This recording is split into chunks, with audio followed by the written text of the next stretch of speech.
It's not a man purse, it's called a satchel. Indiana Jones wears one.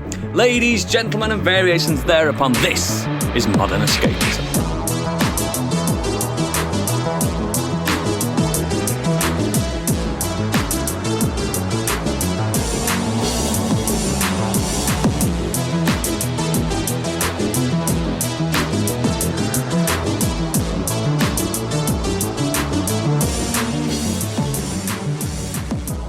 Hello and welcome to the show. My name is Oodles. Like Judd Apatow, I'm here to direct my colleagues to record a concise and well-paced bit of entertainment. This is going to be 3 hours long. Joining me today, like Paul Rudd, he doesn't age. He looks exactly like he did last year. It's Stig. Oh, I'll take that. That's a nice one. Hello. Hello. Kristen Wiig, Amy Schumer, Tina Fey and Sarah Silverman have a lot in common with her. Yep, that's right. They're talented and extremely annoying. It's Candy. They're also funny and I'm not. Oh. You are. You're very funny. Gerard Depardieu once said... Oh, you ruined it. Gerard Depardieu once said, Viel jus aller. In English, I'm sure you can guess what that says. It's biggie. Good and tug. And he's back from his experience last week. Bruce Willis, Yul Brynner, Ross Kemp, Dwayne Johnson, Patrick Stewart and Samuel L. Jackson all have two things in common. Extremely funny and bald. It's Gadget. Yeah, I'll take it. Although Yul Brynner, you're pulling that one out of the air. Fucking hell, mate. He was hilarious. He was. And incredibly bald. Almost like a bowling ball. Before we get into the show, please consider becoming one of our sexy, incredibly cool patrons. Help us divide and conquer the podcasting world. Details are in our show notes, but mainly check out our website, modernescapism.co.uk, for more exquisite content and links to everything we do. Check out our YouTube too, and don't forget to review the show. Do you know what, guys? We have to stop this show here, because you know what I need? What do you need? I really, really need. I need some biggest breaking news. Just the same look on your face as when you need a poo. I know. You may already know, but he doesn't, because it's time for Biggie's Breaking News.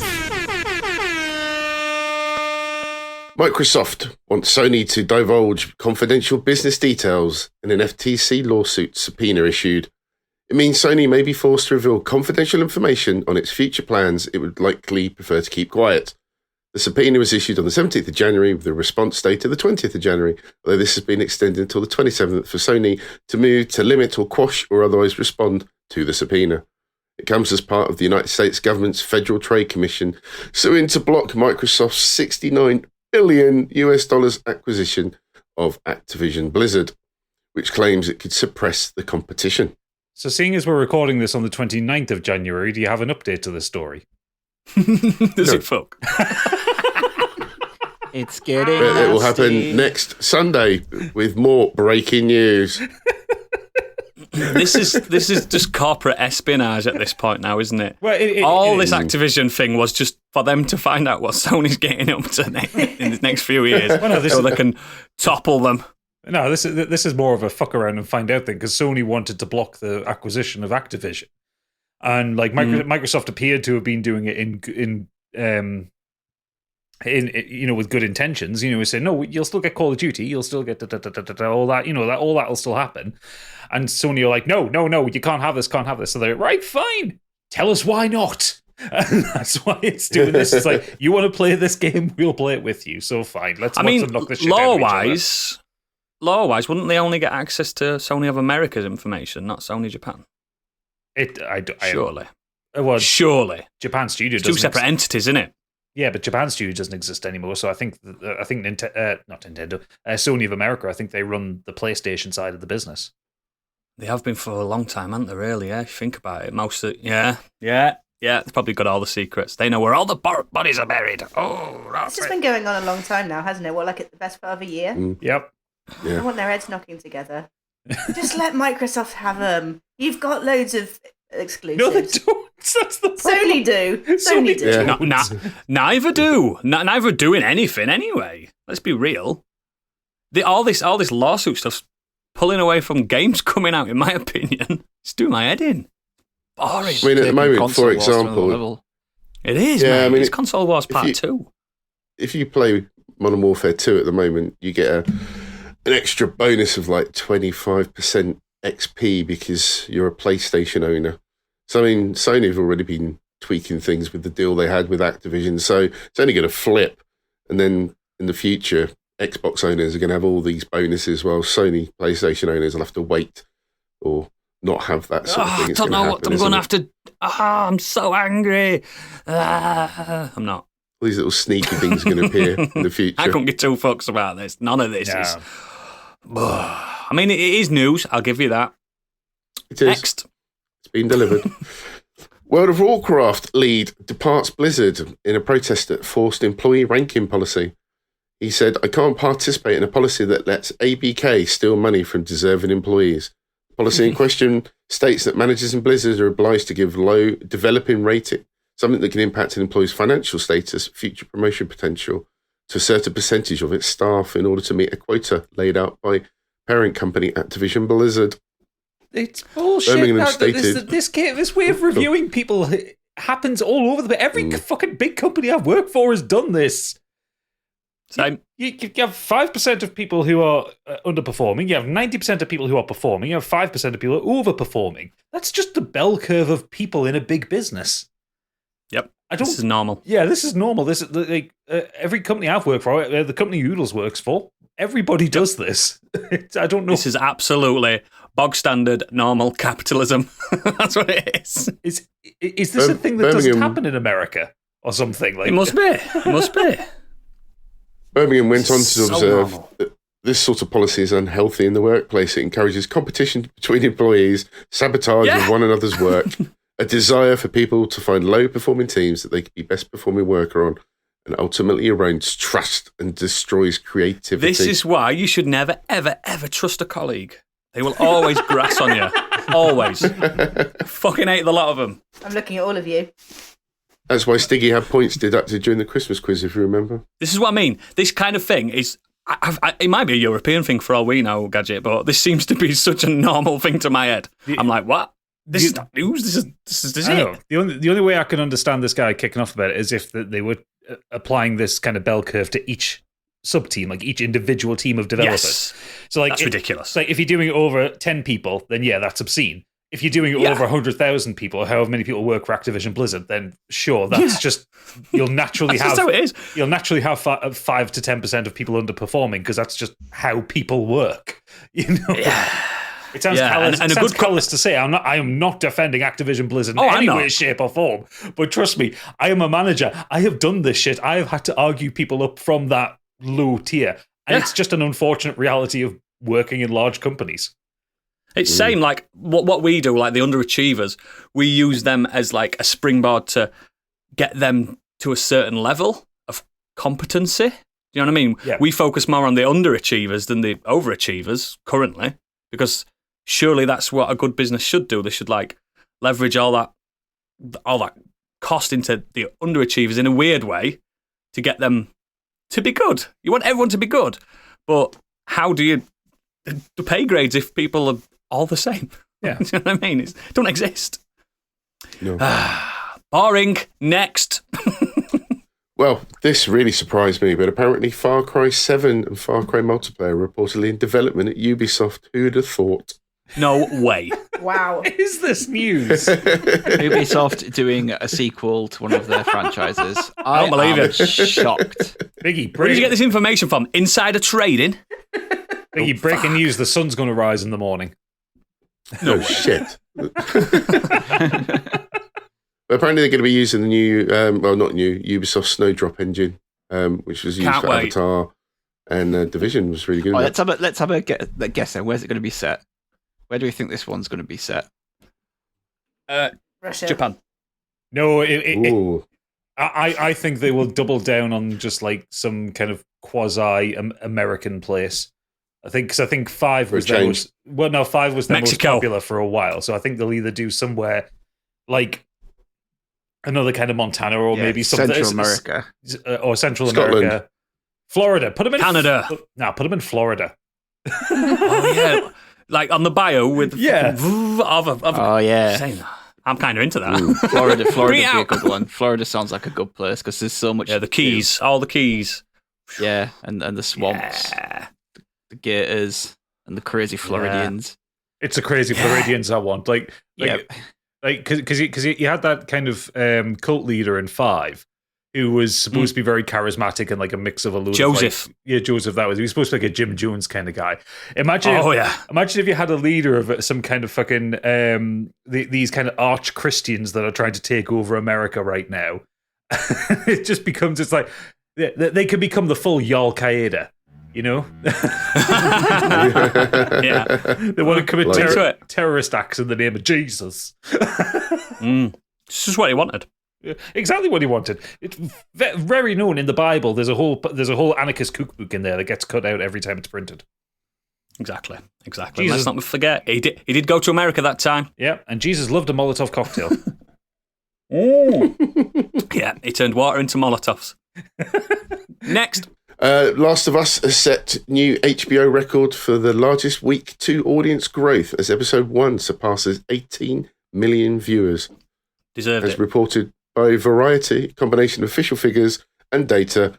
A viewership of 5.7 million on HBO and HBO Max for The Last of Us second episode, which marks a 22% increase in the premiere's 4.7 million viewers. That number doesn't take into account figures outside of the US.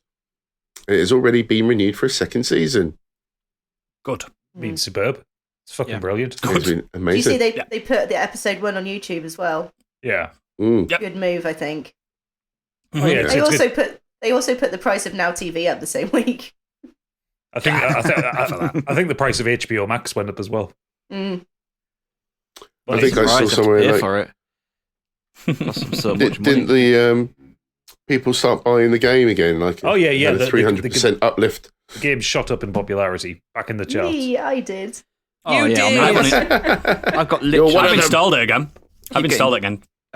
Clips on TikTok saying my girlfriend didn't know the game, so she's asked me to play through it while she watches. So there's like loads of people like replaying it through while other halves who didn't experience. I can't wait it for the watching girlfriends to go. Why do you keep having to put Ellie on a little raft? What?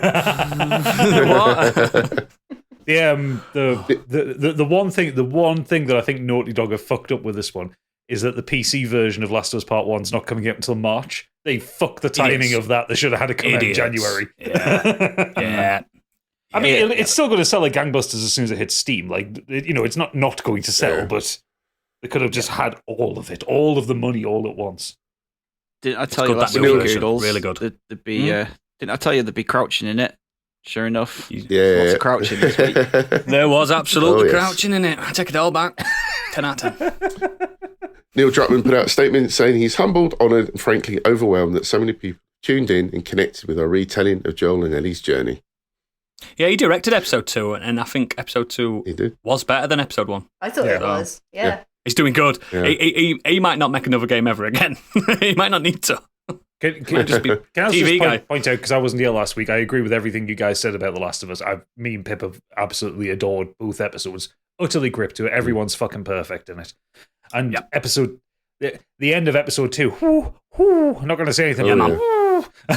Got me big style. But yeah, Neil Druckmann directed that second episode, and I think his directorial debut on screen, I think it is, really good. Really fucking good. I mean, he's not. Give the man a movie. He's not helping that belief that these auteur game directors are actually frustrated film directors. Yeah, what do you think Hideo's doing right now? Rubbing his hands, I think. Probably asking which episodes of the Death Stranding series he can direct. Yeah, the CW's on the phone now going, we will bring Death Stranding to the CW right now. He's currently outside Konami with a boombox. Boombox and placards going, please let me direct Metal Gear Solid the movie. I want to come back. I made a huge mistake. Pretend it's carol singers.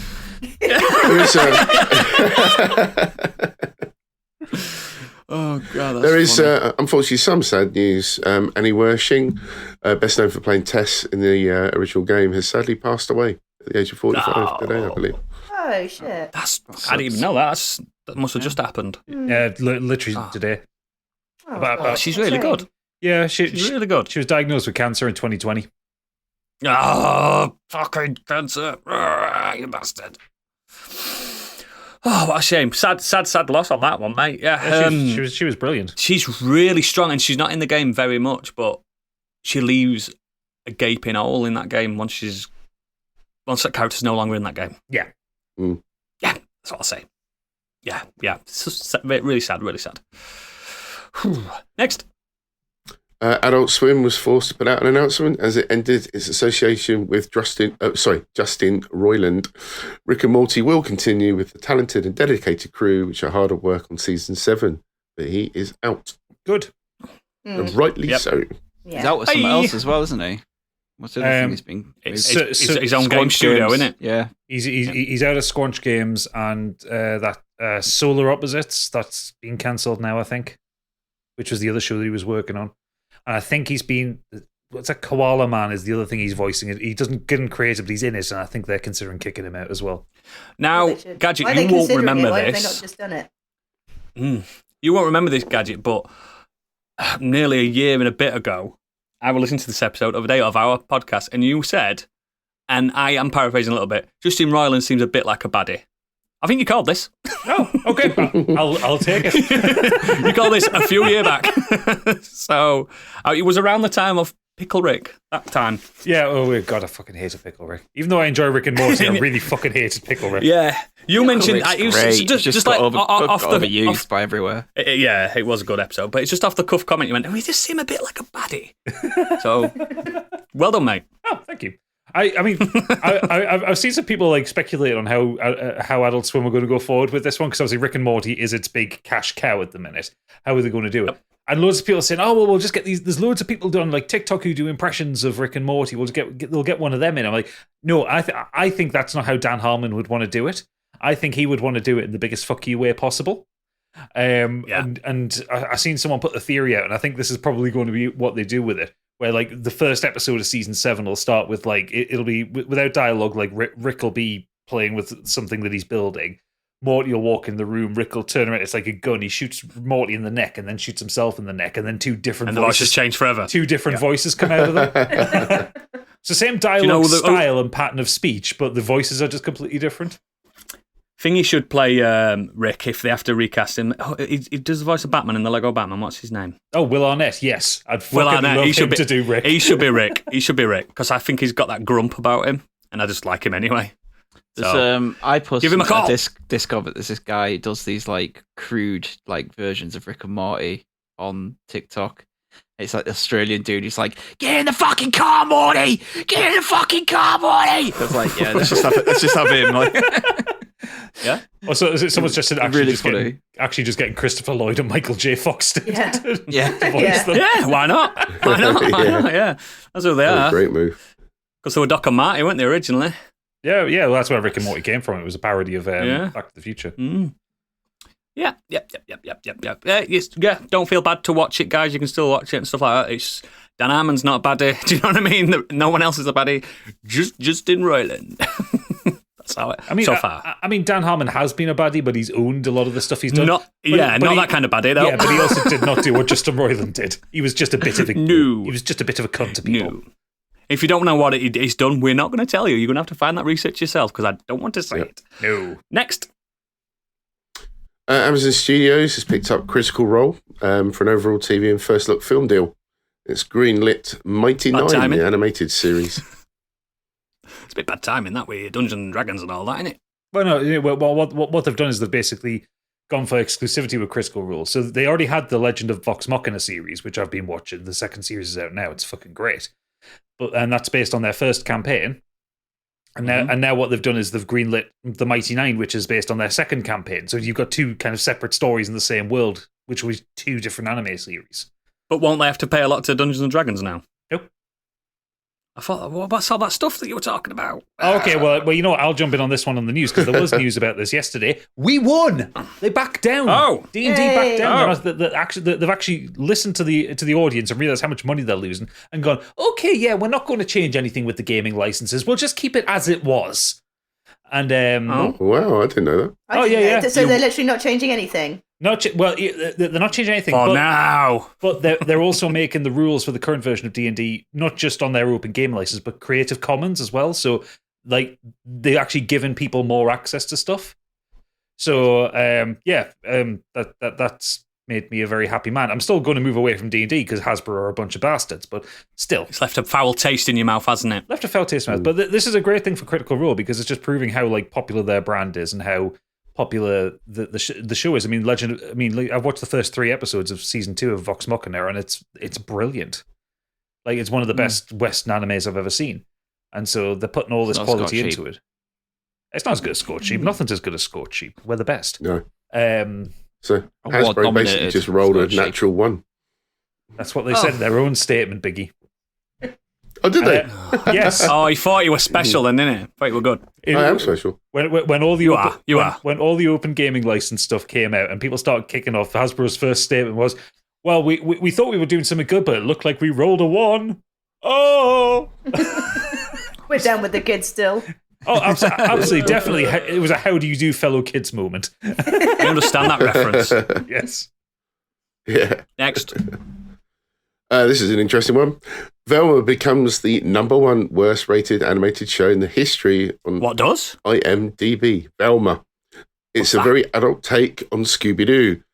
As well as featuring, are you ready for this, a lot of nudity and gore, Velma makes multiple jokes about Fred having a tiny penis, and on top of that, Daphne secretly deals drugs at school. What the fuck? So I can't work right. So this is obviously a collection of people moaning about a woman-led show. You know those types. The same kind of dweebs that like moaned and complained about Masters of the Universe. Yeah. But I've seen clips and I've seen bits. And It looks shit. It's fucking terrible. I've never seen something that looks to hate its own source material. Yeah. I don't know why. This is a Mindy Kaling show, and it's something that she's wanted to do, but I don't know why they needed to attach Velma. I think to it. I think a lot of people have theorized it, and I kind of agree with it. I think Mindy Kaling went to them with the idea of a Mindy Kaling animated show, and they said that'll never settle. Let's attach it to the Scooby-Doo license because we're not doing anything. She's with that at the good. minute. Why wouldn't it? That should work. She's good. I like her, mate. She's been quite controversial recently, and I mean, I like her in The Office. Yeah. That's it. It's all I've seen her in. I mean, you don't watch the Mindy Project because that was fucking shite. I won't. That was Don't terrible. worry. But yeah, I mean, I've every time you see this and you kind of think, oh yeah, it's probably just those kind of internet people. Everything I've seen, I thought has been absolutely terrible. Stig's watched the whole series. I've watched the whole series. I mean, it doesn't even Yeah. have Scooby-Doo in it. No. I'm not a massive Scooby-Doo fan, so it would have never hit my radar anyway. And I was watching an old classic Scooby-Doo stuff. And that's some of it's really funny. Just some of the jokes in that. I like the Simple. first, the really old one. Yeah. Scooby-Doo. I like that one. I don't like all these remakes and stuff of them. Fuck that. Mystery Incorporated is pretty good. It's slightly more. It's more skewed at teens rather than kids, so it's kind of a little bit more adult. But yeah, Velma's shite. It's really, really bad. The clips I've seen have been utterly fucking dog shite. It is just Mindy Kaling just being just hating herself and everyone around her, I think. She used to be my favourite Velma. I always had a thing about nerds. Well, you can still go back to the original Velma. That hasn't changed. Just don't go for this one. Next. Poor old micro penis Fred. Fleabag's Phoebe Water-Bridge is on deck for Tomb Raider TV show. The Emmy Award winner Phoebe has apparently been tapped to lead an Amazon adaptation.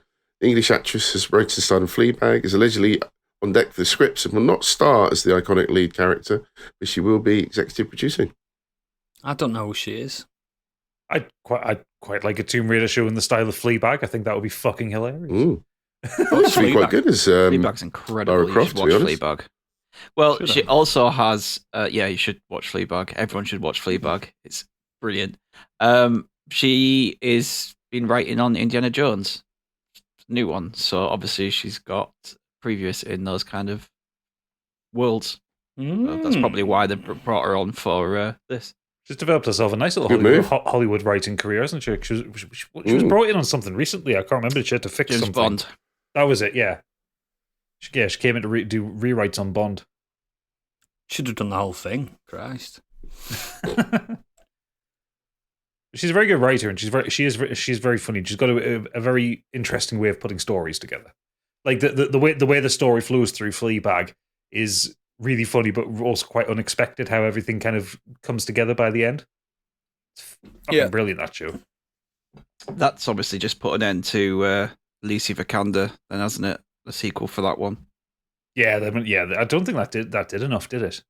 Like, I don't think She was talented and very beautiful, though. I don't think it's anything to do with plans her. for a second one. I don't think it was anything to do with her. Just that film just didn't sell well enough.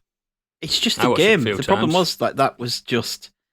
I know last week we said about how The Last of Us is just the game on the screen, but it's had proper writing, production, and care put into it. I think it's been adapted better. That's the reason. I felt That's like the I was difference. just watching cutscenes from the game in that Tomb Raider film. It's like I've seen all this. Yeah. It wasn't in like the game's The island storyline one, was wasn't never it? that interesting anywhere. And the funny thing is though that the sequel was potentially going to be directed by Ben Wheatley. Really? I'm like, yeah, I was like Ben Wheatley doing a Tomb Raider big action film. I was like, I would have really have liked to see that. He's Who's he? he's a UK director who does very weird films. Like quirky films. Yeah, Kill List, High Rise. Have you seen Good. High Rise? Oh, Free okay. Fire. Yeah, I know Kill List. Yep. Yeah. Yeah. Yep. He's good. he's not known for his big blockbuster films. Well, we look forward to seeing the new Tomb Raider in 2025. Yeah, that God of War and everything else that they're developing for TV now. Cool. Next.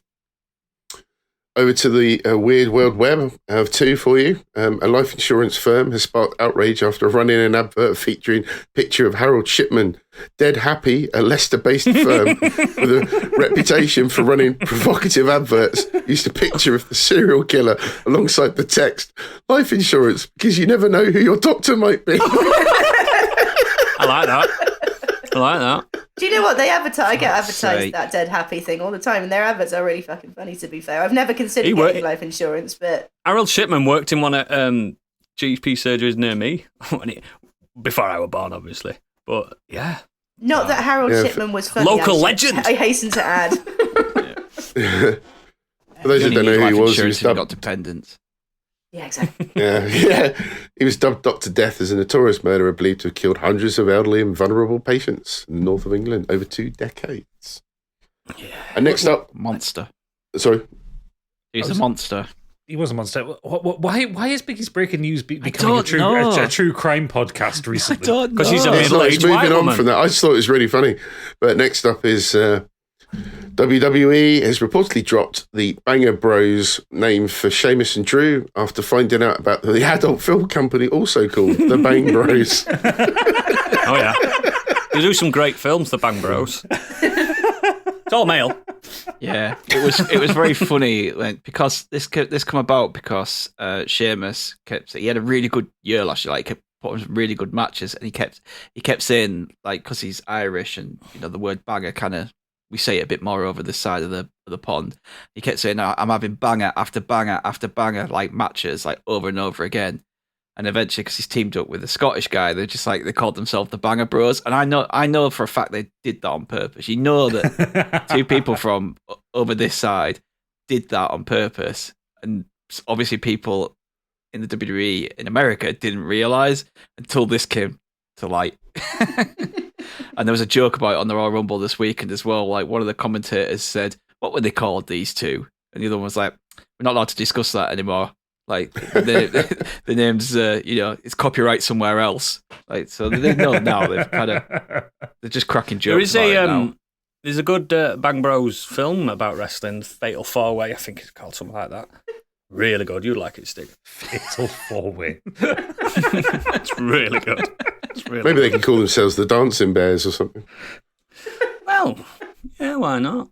I think we're wrestling. They've got plenty of scope to get a new nickname. You know what I mean? But yeah, cool, excellent. Thank you for that news. Nexus. I expect with this Nexus, some of you here have got a lot to talk about. Yes. Yes, I thought so. Who would like to nominate themselves to go first? You know, First time I've ever given you this opportunity. I'll go first because I wasn't here last week and people have been missing my voice. I'll go first. I'll go first, man. So one of the things I've done, I'll be talking about with Stig when he does his. So I won't go into that one right now. I've been watching Castlevania on Netflix for the first time through. My God, that is so much better than Really? Yeah, so much better than it has any right to be. Jesus fucking Christ, that's excellent. We were trying to tell you years ago. We did a podcast where we brought this to the show and reviewed it. I know. Yeah, we did. You should have listened. I know, I should have. Yeah. Ooh, me and Pippa binged 3 seasons in like a week and a half. It's fucking great. Season 2 really kicks off well, doesn't it? Yeah, season 2 kicks off well. I really like season 3 as well. Yeah, I do. It's just the action. The action is so good in it. It's just the music, mate. The music. It's the game music, but better. Oh yeah. That one moment where Bloody Tears comes up is fucking incredible, mate. Yeah, and the fight in the entranceway. Yes, of the so good. Oh, it's incredible.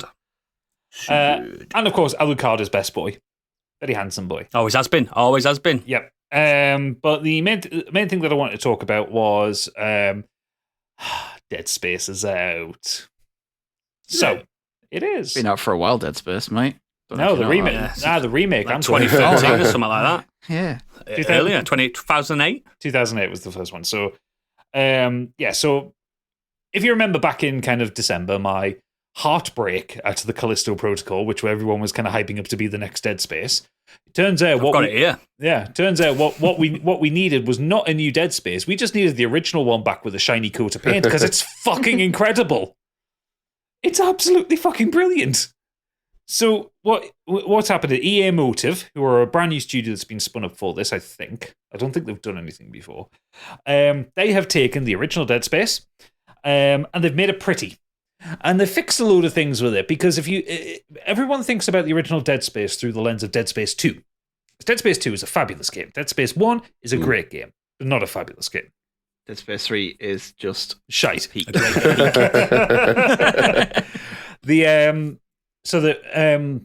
What people don't remember about the first Dead Space is that Isaac moved really slowly. You took a lot of damage unintentionally because your turning circle was about 2.5 weeks. All the zero-G stuff, you were just doing point-to-point jumps. You didn't have any kind of free movement and all that. And it was a slow, ploddy game. There was a lot of unnecessary backtracking. It was a great game, don't get me wrong, but they improved so much more with Dead Space 2. What this remake has done, as well as giving it the current gen coat of paint, 60 frames a second, beautiful, high-resolution graphics. Isaac looks like Adam Sandler for some reason. I don't get it. But yeah, he does, yeah. What they've done is they've taken all the movement tech that was in Dead Space 2. So Isaac moves faster, he moves tighter, he aims faster, and also in the zero-G sections, you can move in all directions. You have your little jetpacks and you can fly. And they fixed it. Yeah, like he did on 2. And they fixed all this. It's good. They have taken away the static levels. It's now more like Resident Evil 1 in that you can go from the start of the game to the end of the game and back again. You can backtrack your way through the entire of the USG Ishimura. Everything's open. Everything's open world, rather. You don't finish a level then move to the next one like you did in the 2008 one. And it's brilliant. I've played through the first 5 chapters so far. The other thing that fixed Doodles, you'll enjoy it. You played it, haven't you, Doodles, the original one? Fucking yeah, mate. Do you remember Mission 4? Do you remember the very end of it sucked because you had that mini game thing? Oh, yeah. Yeah, they fixed it. They've made it good. Oh, fuck, this is it. It's gone. Well, I mean, that specific thing is gone. You do something similar, but it actually works in the gameplay. That's cool. So, I'm up for that. For those who haven't played the original Dead Space, I'm realizing it did stop me playing through it multiple times. That bit actually. Yeah, well, it's not there anymore. It's great. For those who haven't played Dead Space before, that it's a science fiction horror game originally by EA Redwood Shores, now by EA Motive. You play an engineer called Isaac Clarke, who is sent as part of a repair team to the USG Ishimura, a planet-cracking ship that has lost contact with the company that owns it. Lots of alien vibes here. You get on the ship, everything's quiet, everything's dark, and then all of a sudden all hell breaks loose and these kind of spindly monsters with blades coming out their back appear and start murderizing everybody. And you, Isaac... Out the vents. And you, Isaac, have to survive and repair the ship and find your lost girlfriend who is on the ship, and you have to get out of there. It's basically Super Mario. Basically Super Mario meets Alien. Yeah.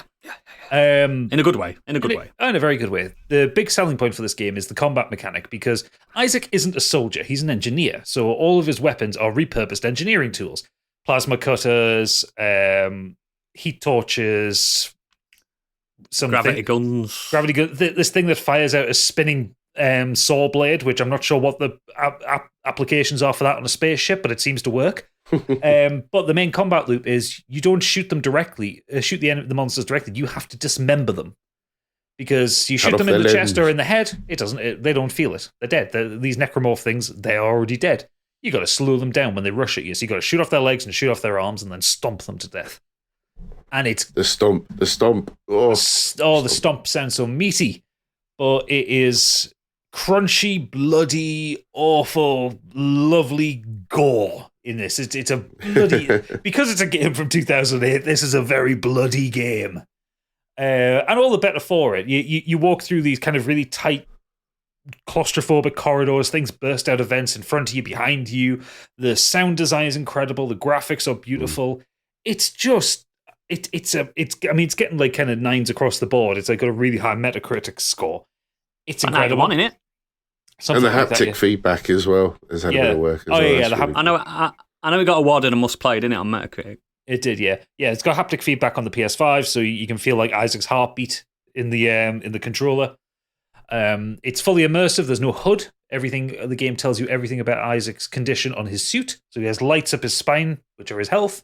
Oh, just like Callisto Protocol. Just like Callisto Protocol tried to do, it didn't do very well. So yeah, I can't believe that in the year of our Lord 2023, I'm pointing out that EA have done the good thing. And they have made a game that is worth playing and is not saddled with microtransactions. And in fact, they have been baddies for years. They're not the baddies anymore. There aren't any microtransactions that I've seen. So I didn't play it the first time round. Does it deviate at all, the story, or is it literally exactly the same? It's exactly the same and enhanced. So they've added to the story. So they've added a lot of context stuff.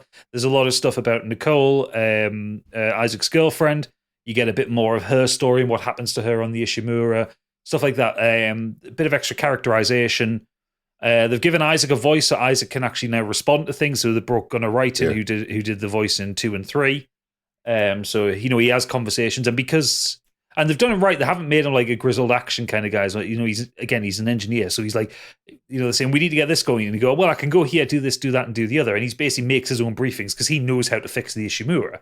So it's just like, so he is giving his engineer's expertise. So they've done the characterization really well. He talks like, Tertius, get in the battle. That's what he says. Because he looks like Adam Sandler. He really fucking does look like Adam Sandler. It's quite worrying, in fact. But yeah, so they've expanded a lot of stuff in the story. There's more voice notes.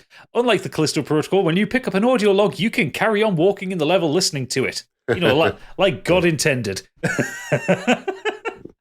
So, but yeah, I can't believe in 2023 I'm saying EA have done the good thing and the creators of Dead Space have done the bad thing. It's really, really fucked up, but it has to be the ultimate humiliation for Glenn Schofield and his team that they put out the Callisto Protocol that got such bad reviews and people really didn't like it. And then 8 weeks later, EA re-released their game that they made in the first place and do it better than the original. I'm astounded by it. So I want to give a shout out to Best Boy Angry Kurt for supplying the code for the game as well. Thank you, Kurt. Yes, thank you very much, Kurt. He provided both of us with codes of it, so it's much appreciated. It looks gorgeous. It's so good. There's a great bit right at the beginning where you have that first interaction with the monsters, and you start off in this nice clean suit, and then as you get into this lift, you're literally just covered head to toe in blood. It looks great. Really does look good. Yeah. Treble on Scott Sheep. Yeah, exactly. Always getting mucky. Yeah. Always getting mucky. Cool. Dead Space. Buy it now at all leading retailers. And just for Candy's benefit, I've just posted a screenshot of Isaac with his helmet off in our command center in Discord. In the battle. Because he really fucking does look like Adam Sandler. I mean, I heard they tried to make him look like the voice actor. So they did, but they missed the mark because he does look out like Gunnar Wright. Oh wow. Oh, that's not even slightly. Worryingly, it's the same nose and everything in it. Yes. Yeah. The same kind eyes. Ugh. Apparently, there is a film adaptation in work, so maybe Adam Sandler could be up for it. Yeah, maybe. He's good. He's good in the dramatic roles, mate. So he is. Yeah. He is. Get him in Dead Space, the film. You're probably a bit too old to play Isaac now, I think. He did make me cry in that basketball film. So, yeah, that's true. Made me cry. I'm going next. So, imagine a game, right? Imagine a game. Can you imagine a game, guys? No, I have no idea what you're talking about, mate. That perfectly blends narrative point-and-click classics like Beneath Steel Sky, Monkey Island, Sam and Max, with Streets of Rage or Double Dragon. Think about it. Sounds like it wouldn't work. Well, it fucking does. This game is called Brok The InvestiGator. Reason being, he's an alligator. This code was provided to me by the publisher. I have to add that to this review. It's actually, they've invented a genre, a punch-and-click game. The developers are called Cowcat. So, here's a synopsis that I have to contractually read out to you. In a futuristic, light cyberpunk world where animals have replaced humans, privileged citizens live under a protective dome from the ambient air pollution while others struggle to make a living on the outside. Brok, private detective and former boxer, lives with Graf, the son of his deceased wife. Although he could never elucidate the nature behind her accident, recent events may shed some light on an even more tragic outcome, one that may be linked to their own existence. Will they be able to withstand the threats of this corrupted world and face their own destiny? That's the contractual stuff out of the way. So, I think, this is my own words now, I think this game is genuinely stunning. So, think of it like, classic LucasArts point and click. Normal, you're clicking about, you're pointing and clicking. But, you can also fight, like Streets of Rage. Do you know what I mean? It also, I don't know if you're looking at the watching the trailer now. Gadget. Watching the trailer on Steam now. It looks like a 90s cartoon, doesn't it? It fucking does as well. Yeah. So I think this game is genuinely stunning. The voice acting is akin to like Tailspin and DuckTales with the 90s cartoon aesthetic and all your favourites from that time.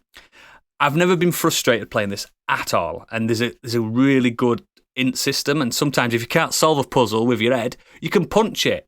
And get past it. So I won't dive too deep into the plot because I'm told I'm not allowed to. But you need to experience it.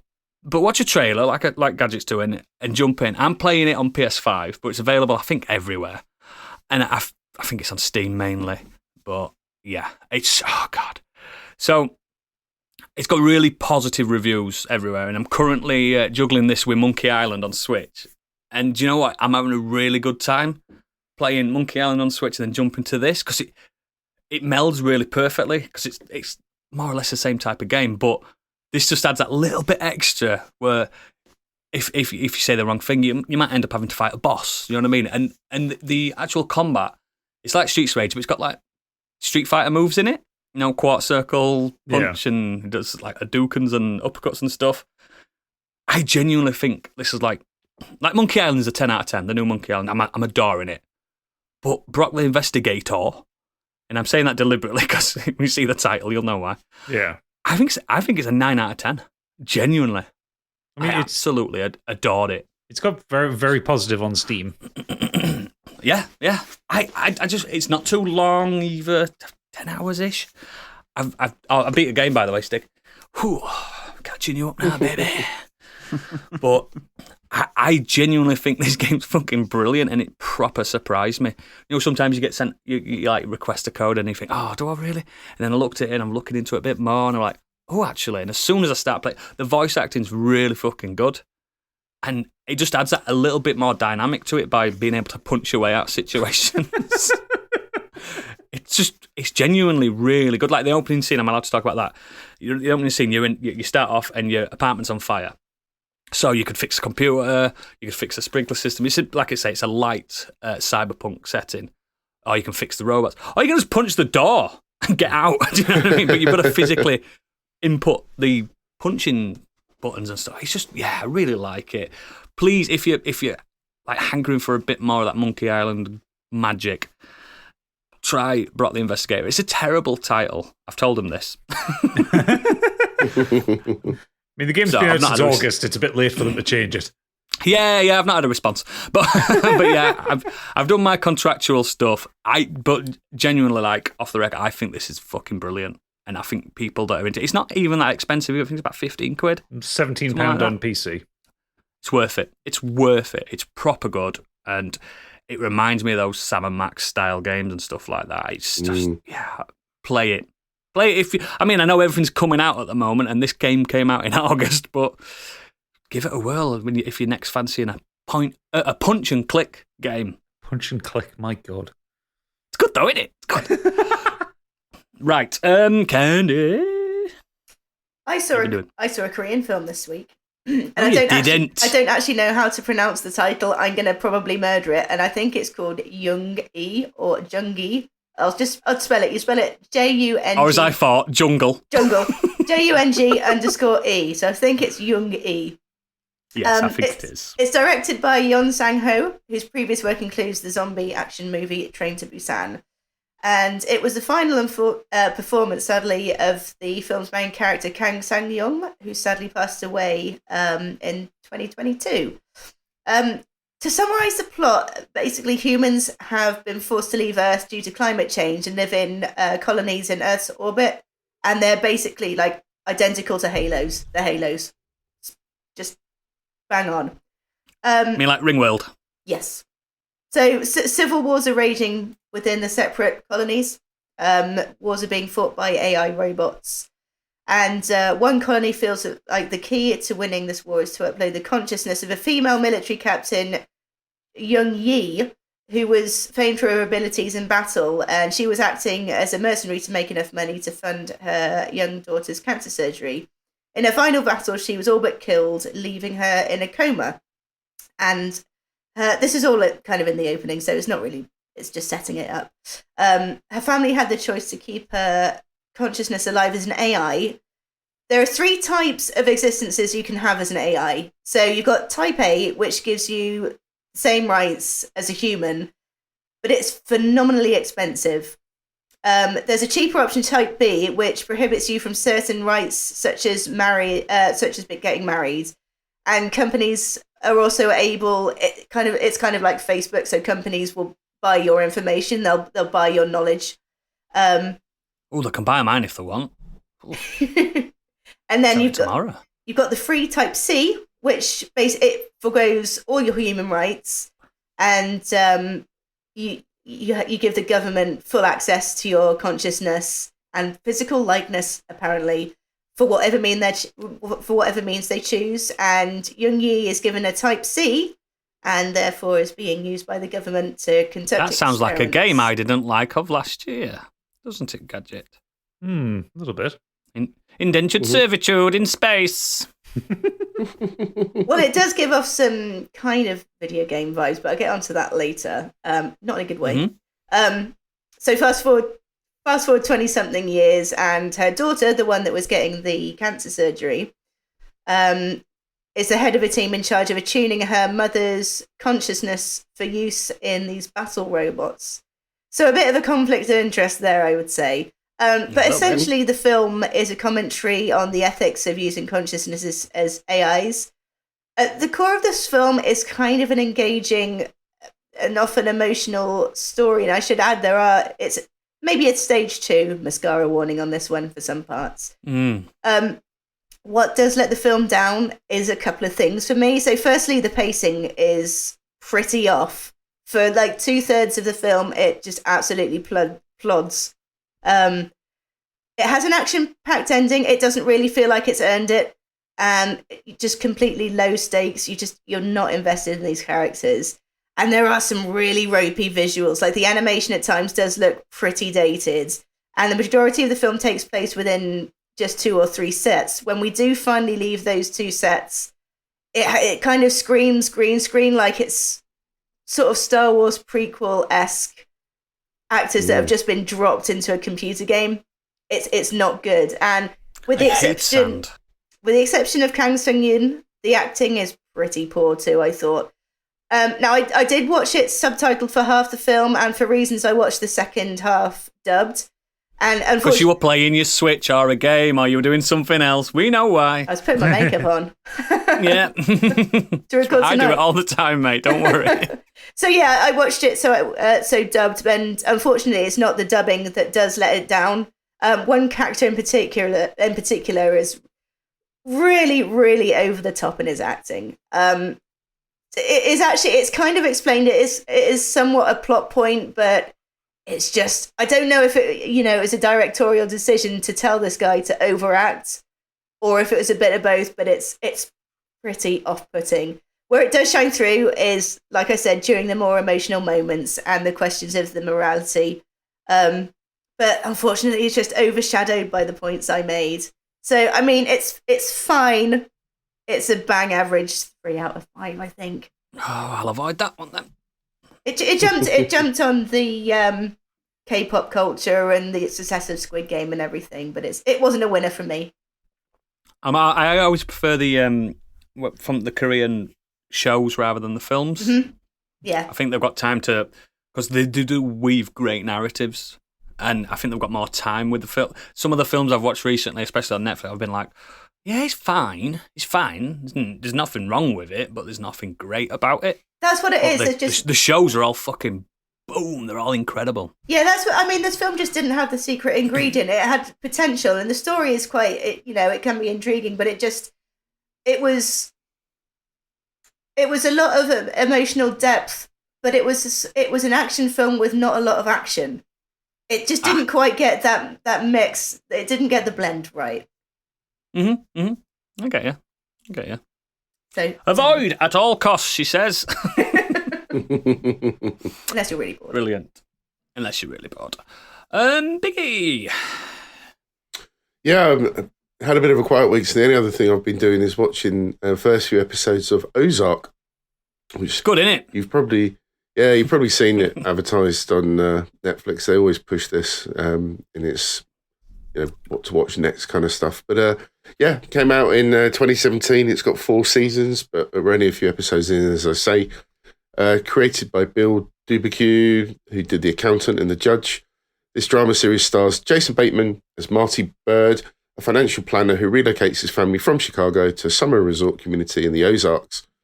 When he's with his wife Wendy and their 2 kids in tow, Marty is on the move after a money laundering scheme goes wrong, and basically his family has no idea he's been doing this, forcing him to pay off a substantial debt to a Mexican drug lord in order to keep his family safe. While the bird's fate hangs in the balance, the dire circumstances force the fractured family to reconnect. If you like Jason Bateman, he's fantastic in this. I do. Really I do as well. Really holds the show together with a great supporting cast. I don't want to reveal much more than that because it's just brutal. It's an incredible show from the first 2 episodes already. He's very quick thinking as a character and love it. I just think it's really clever. I'm really looking forward to the rest of the seasons. I think Jason Bateman, when he does the drama roles, I think he's really sinister. Mm. But then you forget that, he's also really good at comedy roles. It's like, I've got a lot of time for Bateman. A lot of time. There's some dark humour. There's particularly a brutal scene in the first episode, which comes out of nowhere and is so good. Keep with it, mate. I've seen it all. I've seen it all so far, and I think it's brilliant. Yeah, really, really enjoy it. So recommend Ozark. Brilliant. And anything else from you? That's it for me. I've been playing a bit of Dead Space as well. You're probably not as far as Gadget, though, I presume. Cool. Stig, round it off. I'm just going to quickly mention one thing, because I was going to talk about this before something else came out this week that I want to talk about more.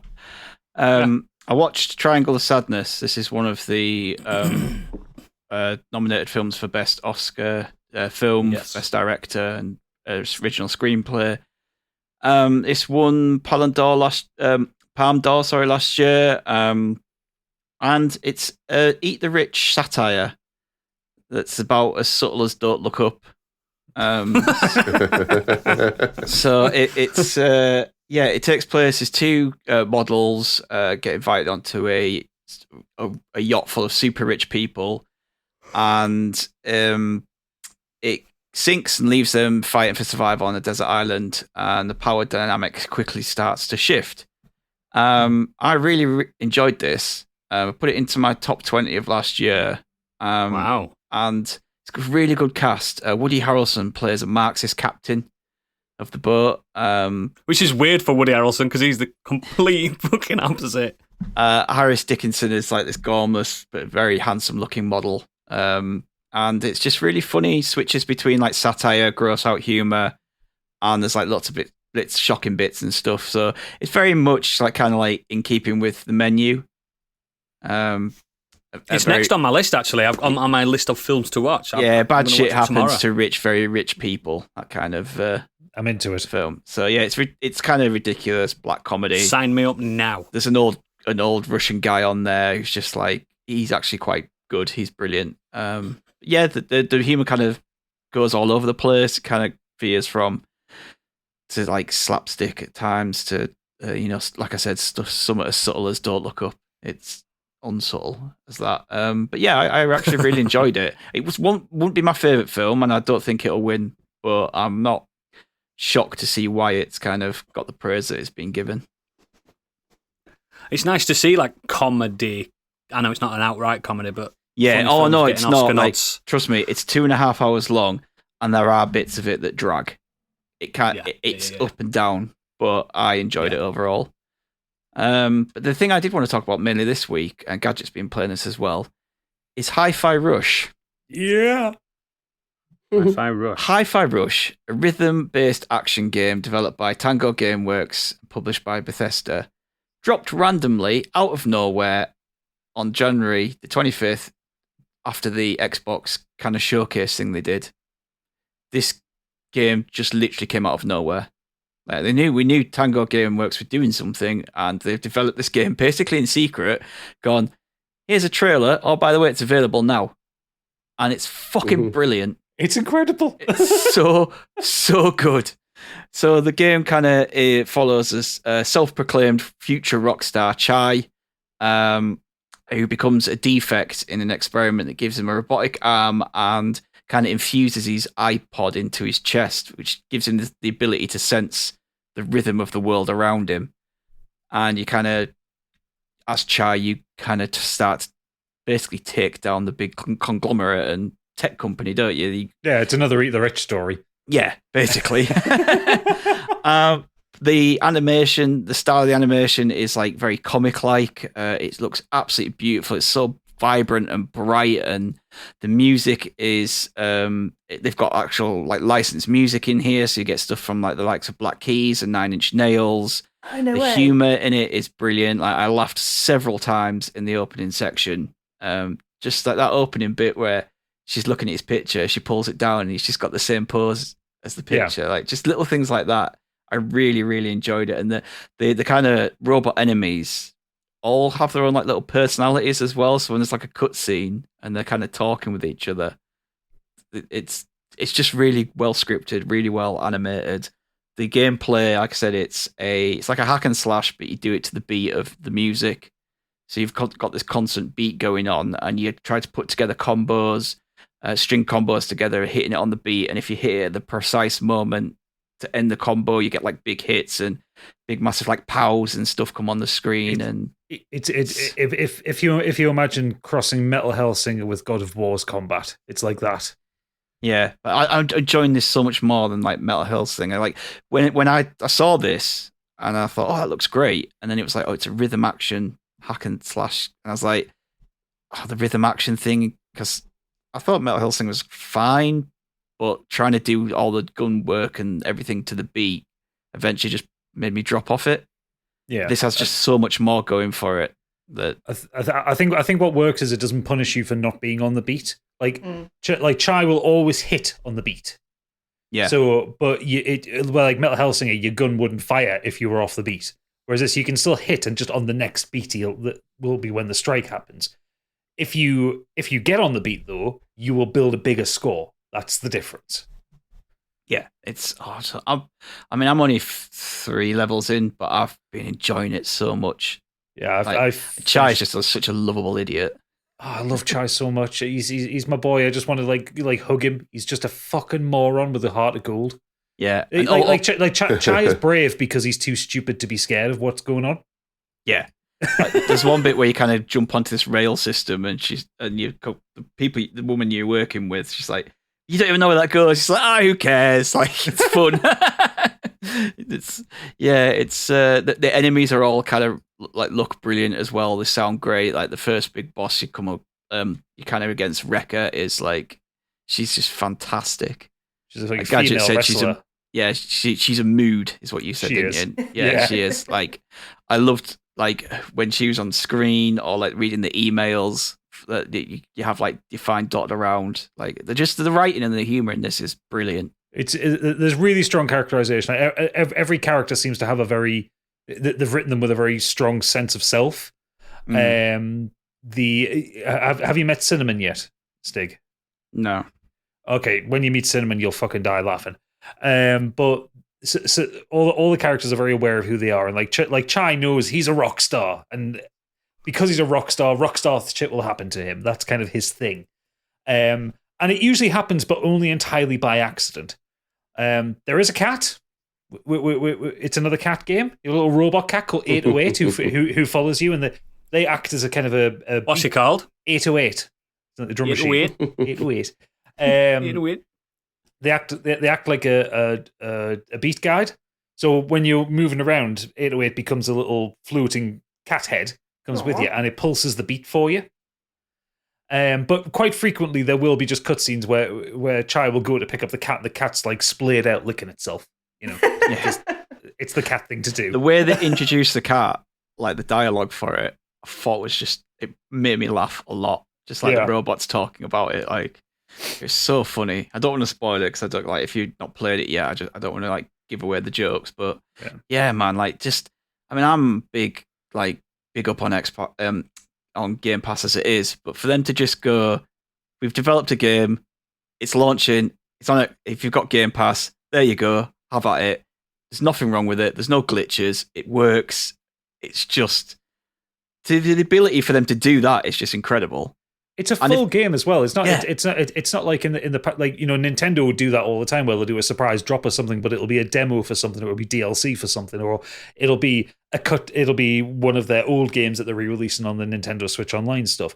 This is a full fucking AAA quality game. This is like a 10-hour campaign with replay value and challenge modes and shit. It's like a fully featured thing. How they've managed. I mean, I was looking on Wikipedia. They've been developing it in tandem with Ghostwire Tokyo. So this has been on a smaller team than Ghostwire, but for like 5 years this has been in development, and then they've just dropped it, and it's been a secret the entire time. I think that it's the kind of game that no one would released it on fucking Xbox. Fuck's sake. Yeah, Game Pass. Yeah, boy. It is. Play it. We'll never play it, Biggie. We'll never play it. Well, you say that. You say that, idiots. It is. Has it? I don't play it though. It's my way, then. It's an Xbox One. The seventh best-selling game on Steam at the moment. Yeah. Steam. It's only 25 quid on Steam as well. Like they haven't, like, they're not charging like the full 50 for it. That won't run on my laptop. Yeah, I know, but like it's not just the fact that most people on Steam probably have Xbox Game Pass. They could get it.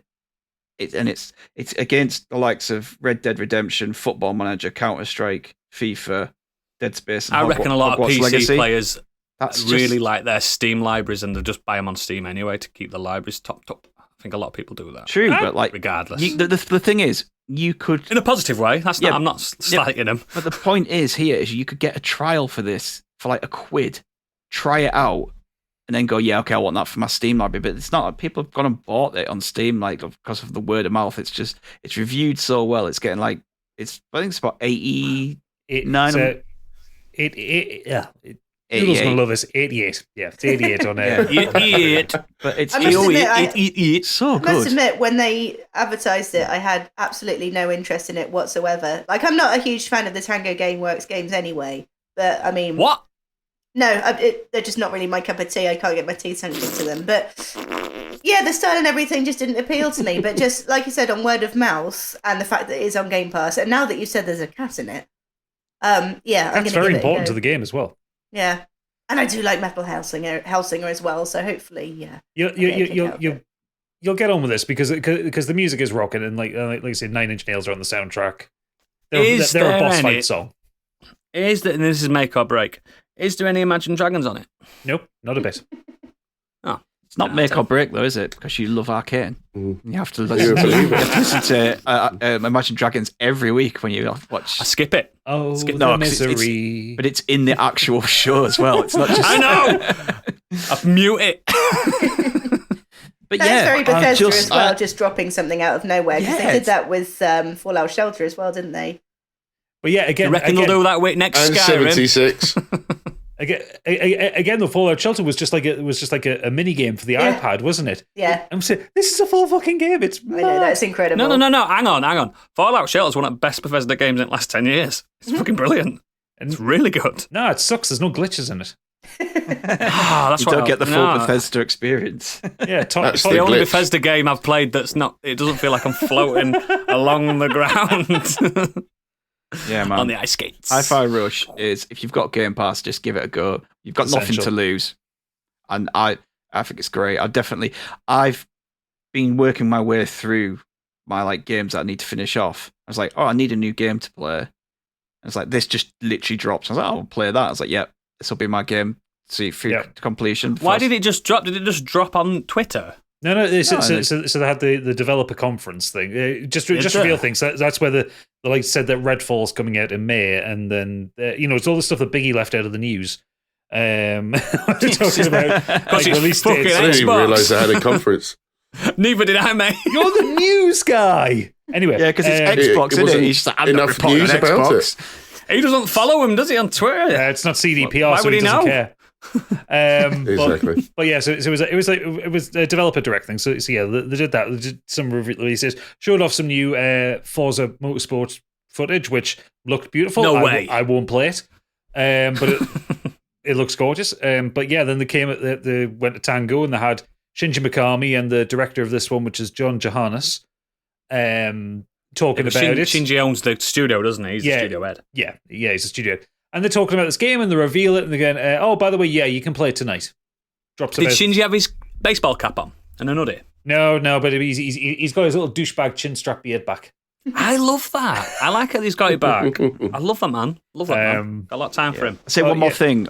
It's not on the actual game, but I would really like a TV show in this animated style with these characters. Yeah. Yes, it is the quality of the writing is so good. I would enjoy this as a TV show. Starring Mindy Kaling. No, just with these voice actors. Yeah. Also, Cool. didn't realize as well the guy who plays Chai, because I've just looked up on Wikipedia. The guy who plays Chai is a Critical Role person, so even more for me. Happy on that one. Critical Role. Robbie Draymond. Everybody loves Draymond. Let's move on to the main topic. This is going to be a good one. Ooh, it's a very, very, very first knockout tournament of the year. I'm nervous. I've been nervous about this all week, to be honest. I'm really fucking nervous. We are basically, it's time to officially crown Modern Escapism's greatest comedy movie of all time. And again, as we all know, when we crown something, it is official. It goes into every standard and records of all time in history across the world. and it is known We for... should start editing the Wikipedia pages, shouldn't we? Yeah, we should. Just dropping it at the bottom. Yeah. Yes, that's a great idea. Yes, we stamp that seal on it, and you'll know that it is the greatest comedy movie of all time. Stig, as the master of ceremonies usually on these things, you are the man with the clicker and the tables in front of you. I'll just leave it to you, pal. It's all on you, mate. Yeah, I haven't done it yet because I didn't want to see how the bracket generated. But as per, because there's an odd number of us, we do have to do a little pre-round before we kind of get. We need to start paying for that random bracket website and give them a bit of money because we've dined out on them for years now. I found a better one that's free. Oh, Works. lovely. I think it works. I haven't actually clicked generate bracket yet, so we'll see. It'll be all right on the night. Be aware there will be spoilers. Like, I think we've all seen these films anyway, haven't we? Or there might be someone there that we're not too fussed on that you don't bother about spoilers. But for the listeners, there will be spoilers. Anyway, let's get going. I went through the brackets last week, so I'm not going to go through again what the films are. We'll just do it as we come up. I mean, just do it anyway. Just let them know anyway. Oh, I've just clicked it now.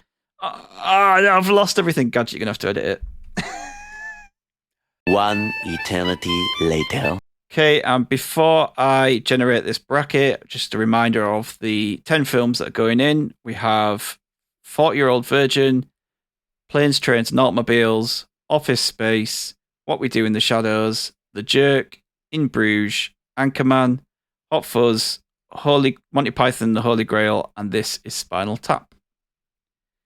And I'm going to Awesome films. generate the bracket.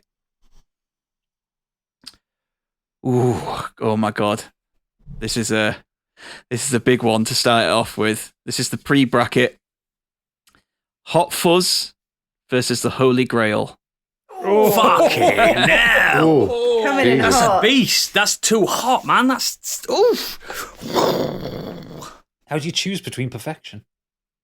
Right, Who had Candy, Holy Grail? you're up. So Hot Fuzz obviously doesn't need much of an introduction. It's the second in the Cornetto trilogy. First one being Shaun of the Dead, third one being World's End, starring Simon Pegg, Nick Frost, and directed by Edgar Wright. It's an action comedy film, centers on two police officers investigating a series of mysterious and gruesome deaths in a West Country village. And for me, it's one of my favourite films. Actually, when I picked this, I didn't realise that I brought it for my top films of all time. So I apologise for bringing it twice, but I remember it. Mate, I've brought one of mine, so don't worry. I remember Don't worry. it scored quite high, but it's by far the best in the Cornetto trilogy, and that's saying something because Shaun of the Dead and, maybe World's End less so, but Shaun of the Dead's incredible. And it's top tier comedy, especially if you do spend any time in the country, in little towns. Infinitely quotable, as always. And Simon Pegg and Nick Frost, just the way they bounce off each other is just incredible. Like, I think probably a lot of it is improvised because you can see them just cracking up and just having an absolute blast. And it's curiously like all the other Cornetto films, it does get dark. It starts off, funny and lighthearted, but there's an actual action film in there. There's a horror film in there. There's crusty jugglers. Yeah. There's killers. There's swans on the loose. He's a living statue. Just the one swan, actually. Just the one swan, actually. And just absolutely love it. Infinitely quotable, as I said. Hot Fuzz, banging. Yarp. Biggie. Okay, well, Read the room, Biggie. Me. Fuck's sake. I thought it was just going to be handed over, that was all. So Monty Wow. Python, The Holy Grail came out in 1975, British comedy film starring all of the Pythons. It was their directorial debut. It's just mad. It's an incredible movie, very, very funny. Following the plot of King Arthur and his squire, he searches around Britain for men to join the Knights of the Round Table, meets some incredible characters, doesn't go to Camelot because it's a silly place. And then in the middle of it, there's a modern day historian as a side story filming a documentary on the Arthurian legends. Yeah. And he's randomly killed by a knight on a horseback, which triggers a police investigation. And then the two worlds combine into this really mad ending to the movie. But it's, again, just so quotable. The amount of comedy that these guys produced in their first movie, whether it's the knight who has his limbs cut off, and he says, "Come here, I bite your legs off." You've got the It's just a flesh wound. yeah. You got the Knights of Ni who want shrubberies. You got the Bridge of Death with the questions that leads to your ultimate death. You've got the nasty rabbit with the pointy teeth. There's just so many weird, lovable characters in this movie. Every Python is on point. Brave Sir Robin, who keeps running away from danger. There's just so many quotable characters, scenes. It's just an incredible movie. Love it. It's one of the best of all time. Mm. Oh man, That's so I didn't hard. really want to start this with two fucking. Literally, my top 10 comedies. Both of these are in. They're both in there. Mate, nearly every one of these films is in my top 10 comedies. One of my favourite scenes of all comedies of all time is the scene where he's running towards the castle and it just keeps cutting back, and it's the same. and he's farts. He's just the same little clip over and over again, and all of a sudden he's there. He's like, ha ha! And stabs him, and like the guards are eating, aren't they? By the door. It's so good and makes me laugh every time. But Hot Fuzz again, just everything in that film makes me laugh, and the quote it modern endlessly. classic. Yeah. Oh fuck! This This is hard. tough. This is tough. I'm going to see what you two say first before I do any voting, mate. I'm very nervous. I have no idea where to place it because, again, like Stig says, Holy Grail is one of the greatest of all time, but also so is Hot Fuzz. Potentially say I've maybe watched Hot Fuzz more than Holy Grail, so maybe recency bias comes into it, and I could probably go for Hot Fuzz over Holy Grail, but it's a really hard choice. The I'm Holy not happy Grail about is either of them timeless. It's still funny now. Mm. So is Hot Fuzz, but yeah, I know what you mean. I'm not saying it's a bad film. I'm saying just recency bias. He is probably... Biggie saying it's bad. You shut up. Right. Stig, what you should do is you should go for Holy Grail right now and force Oodles to choose. Fuck Right, off. so I'm going to go for Holy Grail. Don't you? Fuck off! Not because... And this isn't anything against Hot Fuzz, Candy, because I fucking love that film. Mm. But your other film is a lot stronger than Biggie's other film. So that's why I'm not sure that's fair, but okay. I won't be. Honestly, do you know what? I won't. It's the only be way I mad could do to it. lose It's the only to way I can split Holy it. Grail. The No, only way I can that's- split it is that's looking fair. at your other entries and thinking, like, Biggie's got a fucking massive hitter here, and so have you. But so Come on, Oodles. Make a choice. I'm going to have to... I've got an answer, and I've got a reasoning for this answer. So,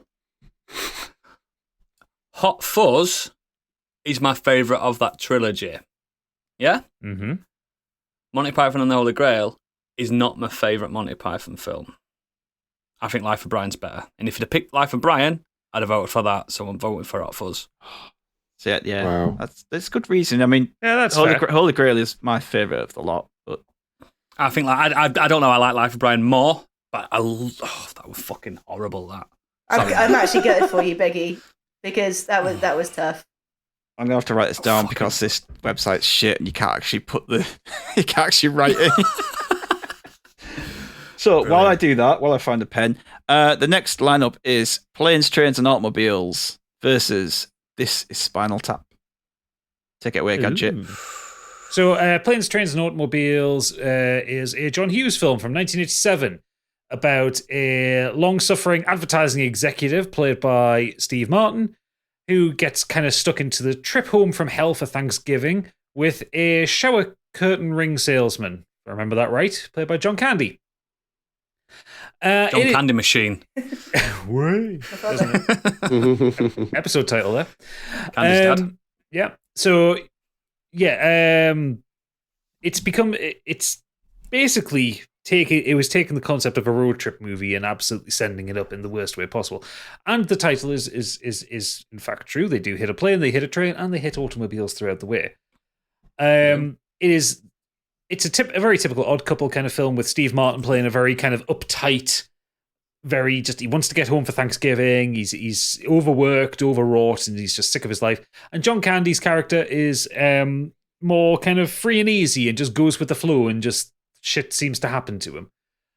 I think it was one of the first kind of one of those comedy films where, certainly for a John Hughes film, the amount of swearing in it is quite prolific. But there is a wonderful scene where they're trying to rent a car, and Steve Martin just like, I think he says 18 fucks in one sentence. Yes. Or something like that. So good. And it's still good, but perfect apparently that was quite the controversial moment at the time. Because the amount of swearing in it, I think considering it didn't get an adults only rating in the 80s because things were weird then. Oh, yeah, there were.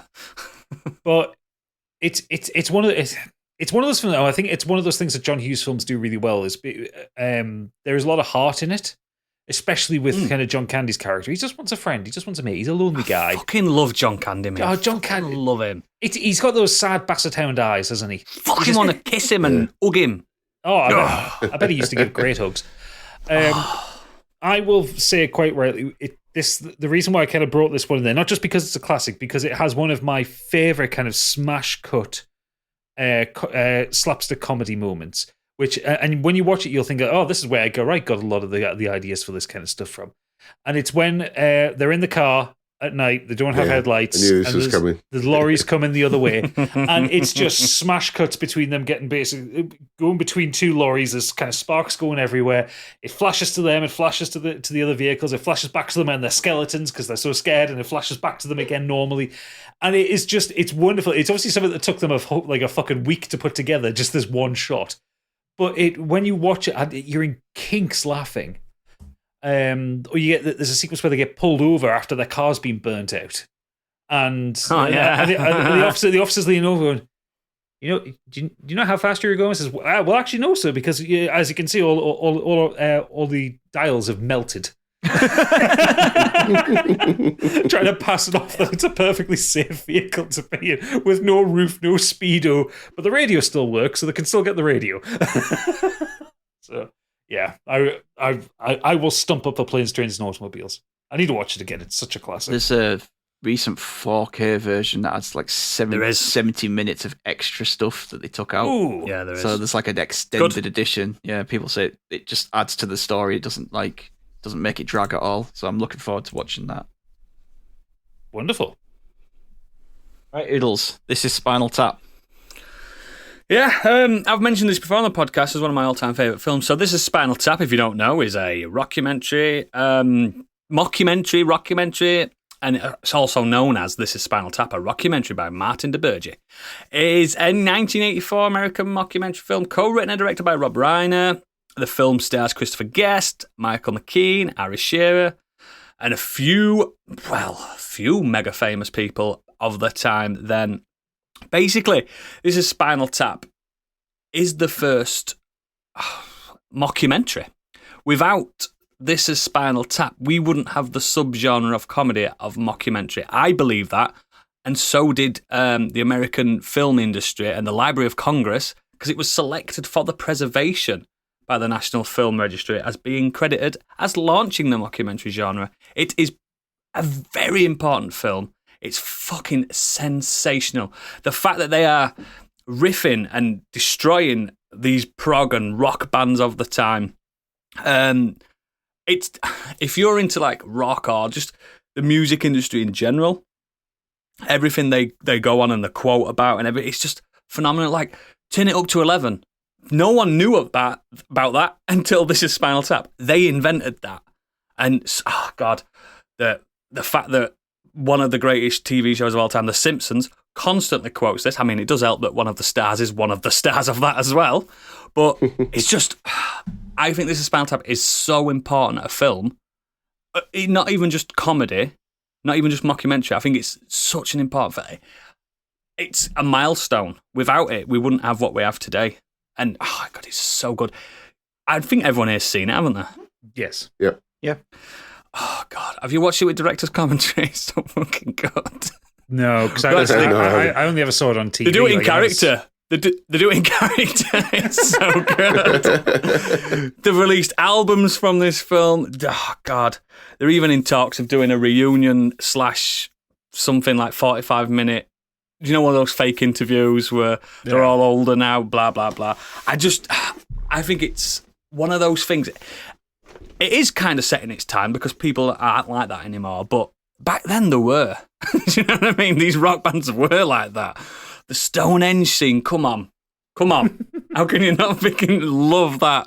But yeah, just when he's talking about his guitars and his amps and stuff, and he's never used them and stuff. Oh, fuck me. It reminds me of Gadget with his guitars behind him. I use my guitars. There's At once. there's no price tags on my guitars. Yeah, that's it. Yeah. I just think it's such an important cultural milestone in cinema.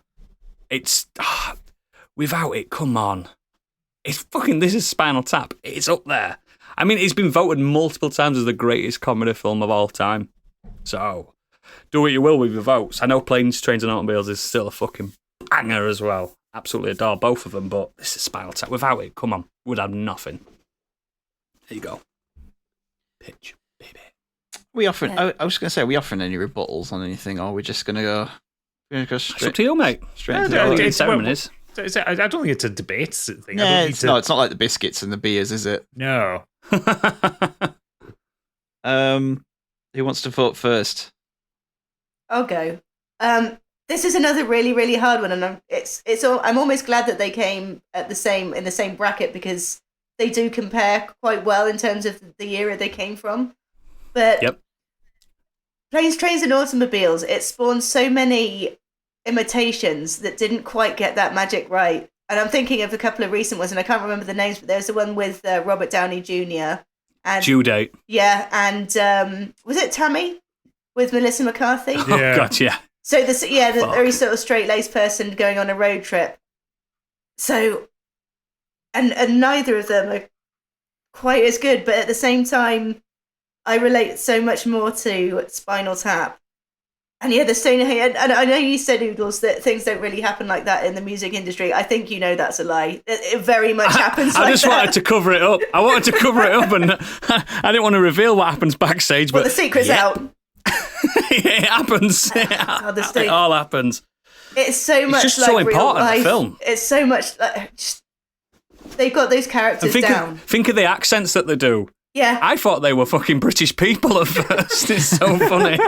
Well, So funny. I mean, I will say for Spinal Tap, a lot of people thought they were a real band. Like, they actually toured. I did. Did you ever see the story of This Is Anvil? The actual Yes. documentary. I mean, it's Yes. not far off. It's not. It's not. Any documentary about a band, even Some Kind of Monster, the Metallica one, is basically This Is Spinal Tap. Stupid. It's because being in a band is inherently a silly thing to do. Yeah. It's narcissistic. Lots of silliness. I think Yes. I'm and it hurts, but I'm going to go for Spinal Tap. Okay, I'll go next. For me, it's Planes, Trains and Automobiles because I don't really like Spinal Tap. Next. Wow. Yes, I find it very... I did not laugh much in Spinal Tap. So, Wow. yep. Over to you, Not Biggie. enough This is easy one for me for two reasons. One, Oodles has already revealed his cards, so I accept that challenge. And it's a fantastic comedy movie for Planes, Trains and Automobiles. I totally adore Spinal Tap. It's brilliant, very funny. But Planes, Trains and Automobiles, very similar to Gadget. It's just timeless for me. I love it. I've seen it so many times. Enjoy it every time.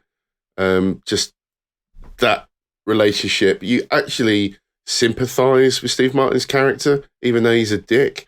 But you feel so sorry for the poor guy with his journey. And John Candy is absolutely just harmless, but clumsy and adorable and mad. And it's just a beautiful movie. Brilliant, really funny, bit of heart. It's got everything you need. The timing of all the moments in the hotel room. It's when Steve Martin walks in the room and sees John Candy lying on the bed already, and there's just a look on his face.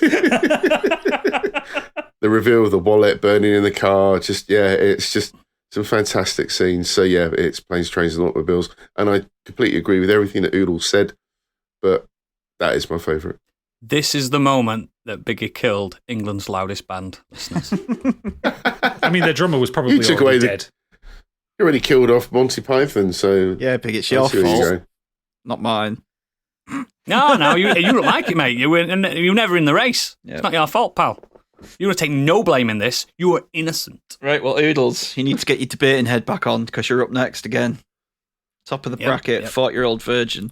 It's going Yep. against Hot Fuzz. Already? Yeah.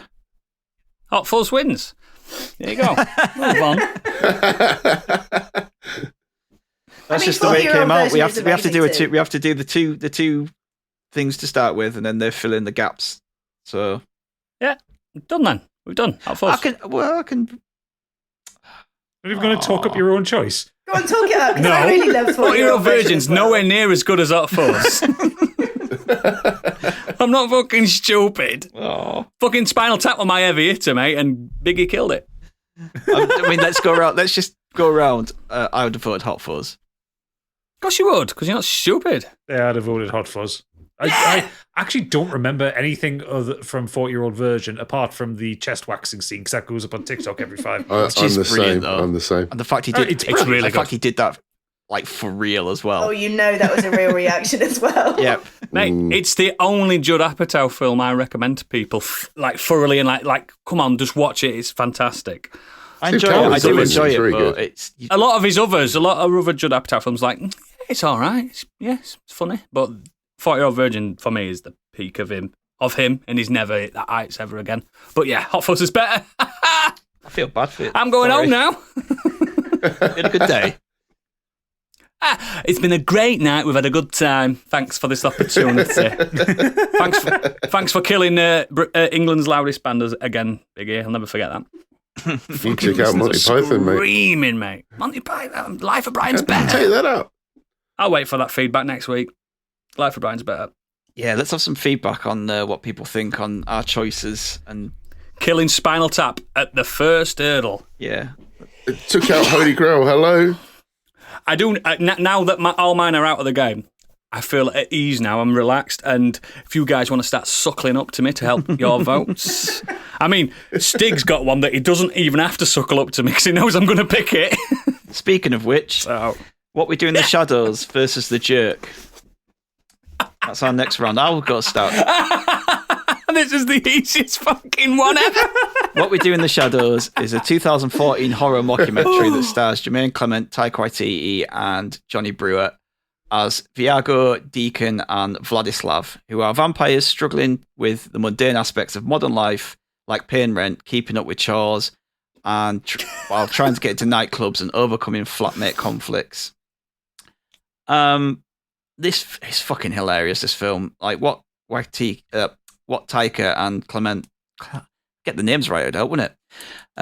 Have done with this is just they've created a concept so ridiculous, yet That wouldn't have existed without This Is Spinal Tap, I will add. yeah, it's just full of forced energy and a satiric edge. It's smart. The concept is smart. The execution, the structure, everything about it is just so funny from start to finish. I don't think it lets up at any point. Most of the film is set within the house, but they occasionally go out to places, but it's usually like really socially awkward. So when they go to a nightclub, they're all dressed up they're all kind of get-ups from the eras they come from. And keeping in mind, these vampires are like nearly 200 to 400 years old. One of them's got a Jacobean ruff on. And then other times, like they're having like house meetings to discuss like chores in the house. There's like all You haven't done the dishes in 2 years. Yeah. There's like an assortment of like camera confessionals, like one-to-ones, where they're talking about stuff like the past lives and housemate conflicts and stuff. And like some of the best moments come from that one. Like one of my favorites is just like where his Deacon says, "I think we drink virgin blood because it sounds cool." And then Vladislav says, "I think of it like this: if you're going to eat a sandwich, you would just enjoy it more if you knew no one had fucked it." Like, such a great line. My favorite simple thing from that whole film, and I say it every single day in my house. I go, Peter. That's how I wake my kids up every morning. Peter, 8,000-year-old vampire who looks like Nosferatu. Nosferatu thing. Yeah.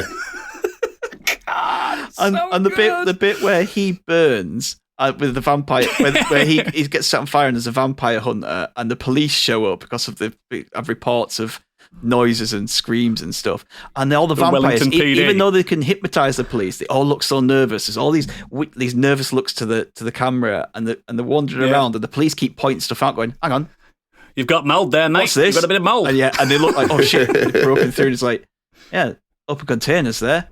You need to put them away." And he's just like, "Oh, there's no smoke alarm." He's like, "Yes, there is." "Oh yeah, there is." It's just like there's like a charred remains of a vampire alarm. And a guy on the porch. He's like, "Hang on, who's this?" She's like, "All right, mate, you all right?" And they're like, "Oh, he's just drunk. He's just drunk." Because, well, you want to get into bed, you don't just leave him on the floor in the basement. It's fine. Everything about this film is so funny. The werewolf interaction is brilliant. There's like a vampire party. It's like, I love when they bring Stu in as well. He's just a regular human who knows how sets them up with the internet, and they start to like he's good with laptops, use YouTube and eBay, and they start to get into grips with modern technology. Like, it's so good, obviously, that it's spawned off 2 successful spin-offs, TV shows as Wellington PD, isn't it? Yeah. Is it Wellington PD it's called? Yeah, and obviously really What good. We Do in the Shadows, the TV show. So yeah, they're both really good. Incredible film. The actual thing about that film, when they're like all the way through it, that hinting at the beast, and it's just his ex-girlfriend. Yeah. They talk about the beast, and they always like they do in the TV show. They show like all these old classic images, demons and stuff, and it just turns out to be his ex-girlfriend. we actually started watching it last night, and it just is really random.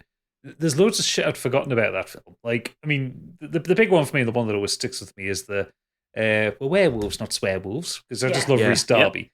But I forget that one of them like pretend throws a stick, and one of them just runs off down the park. Yeah, he does. It fucking likes it. If you look in background on one of the werewolf bit, one of them's having a piss against a tree like a dog.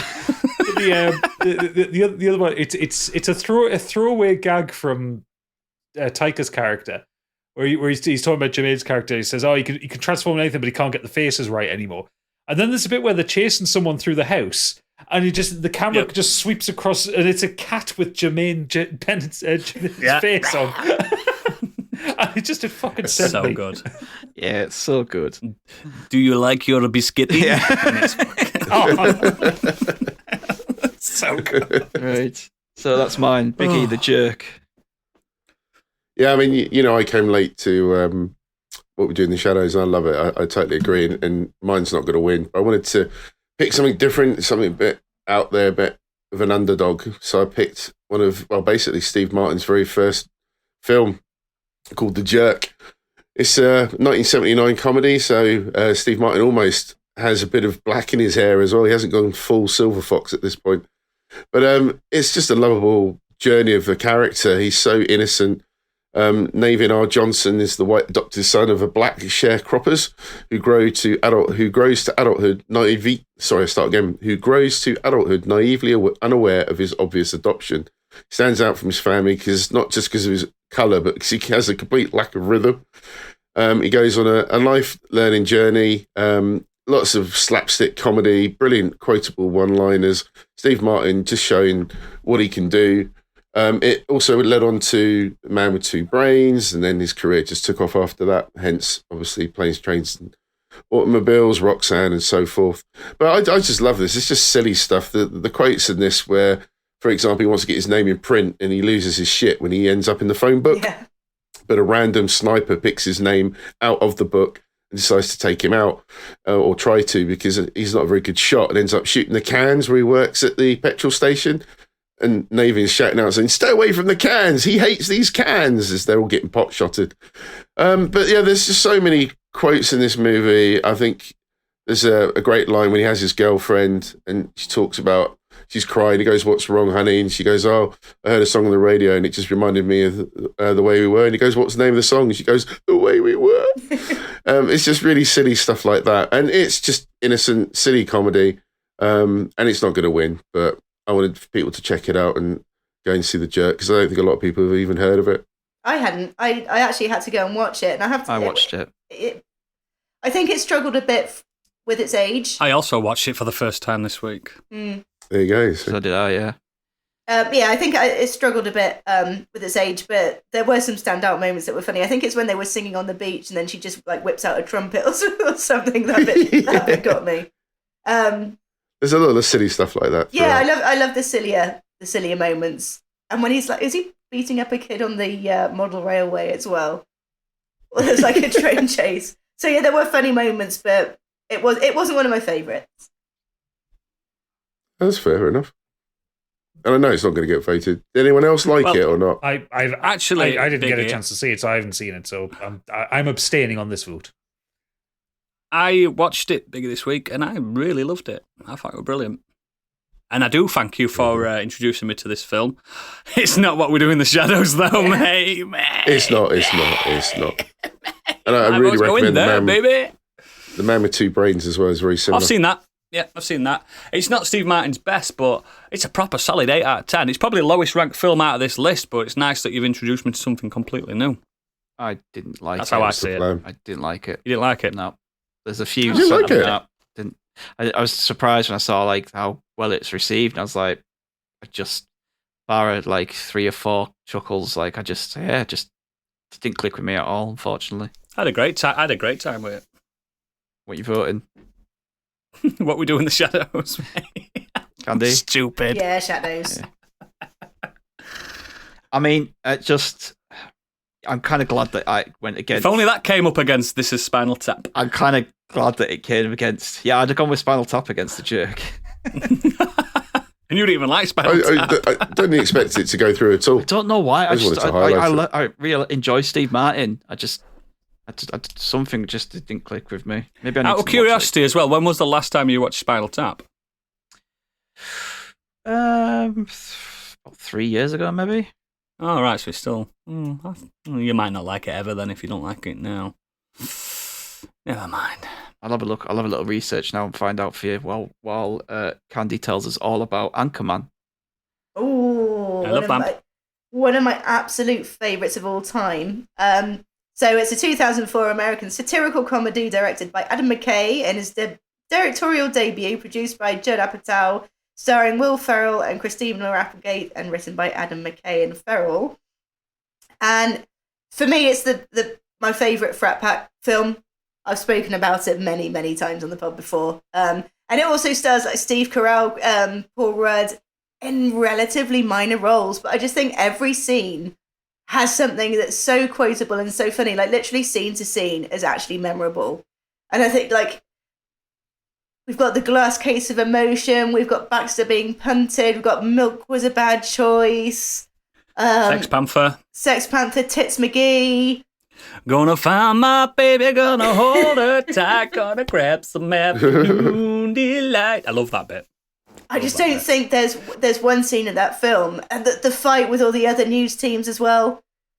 I like the guy that just stacks it straight at the beginning. You got that aerial view of them all charging towards each other. Somebody's just on the floor. It's got Ben Stiller in it as well. Spanish speaking news. It's got so many cameos. Burgundy. I'm Ron Burgundy. He will read the teleprompter.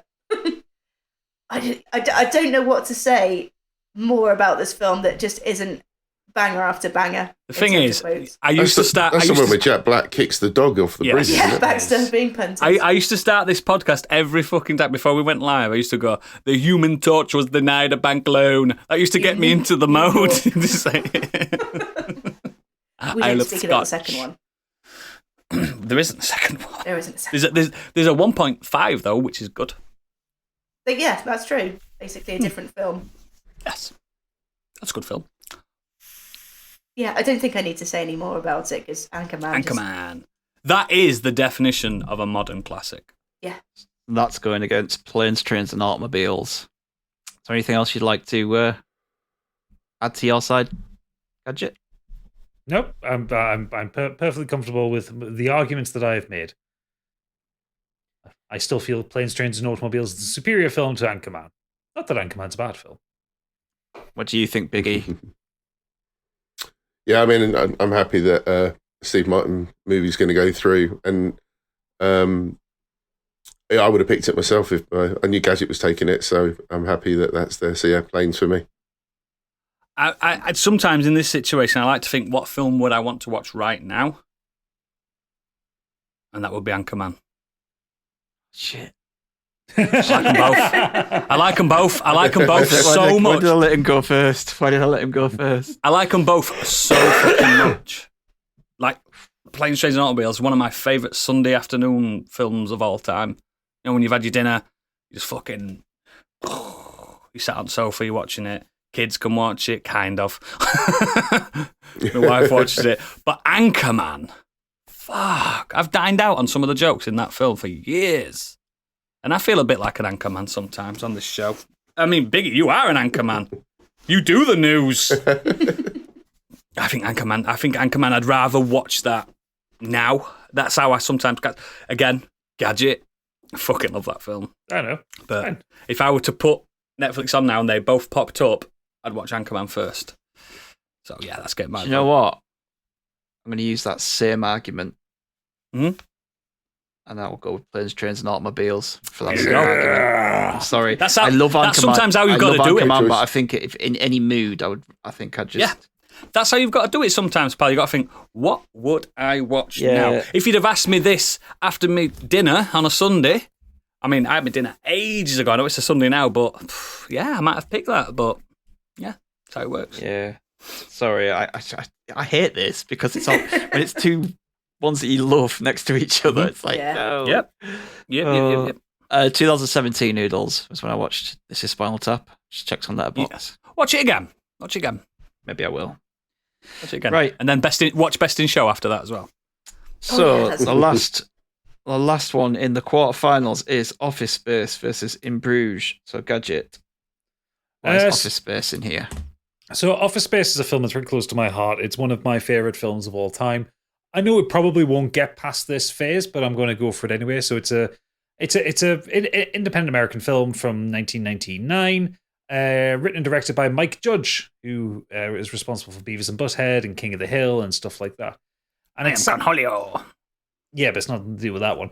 It satirizes the work life of a typical 1990s software company, and as I am a software developer, it sits close in my heart because it's fucking like that. Story follows Peter Gibbons, who is played by Ron Livingston.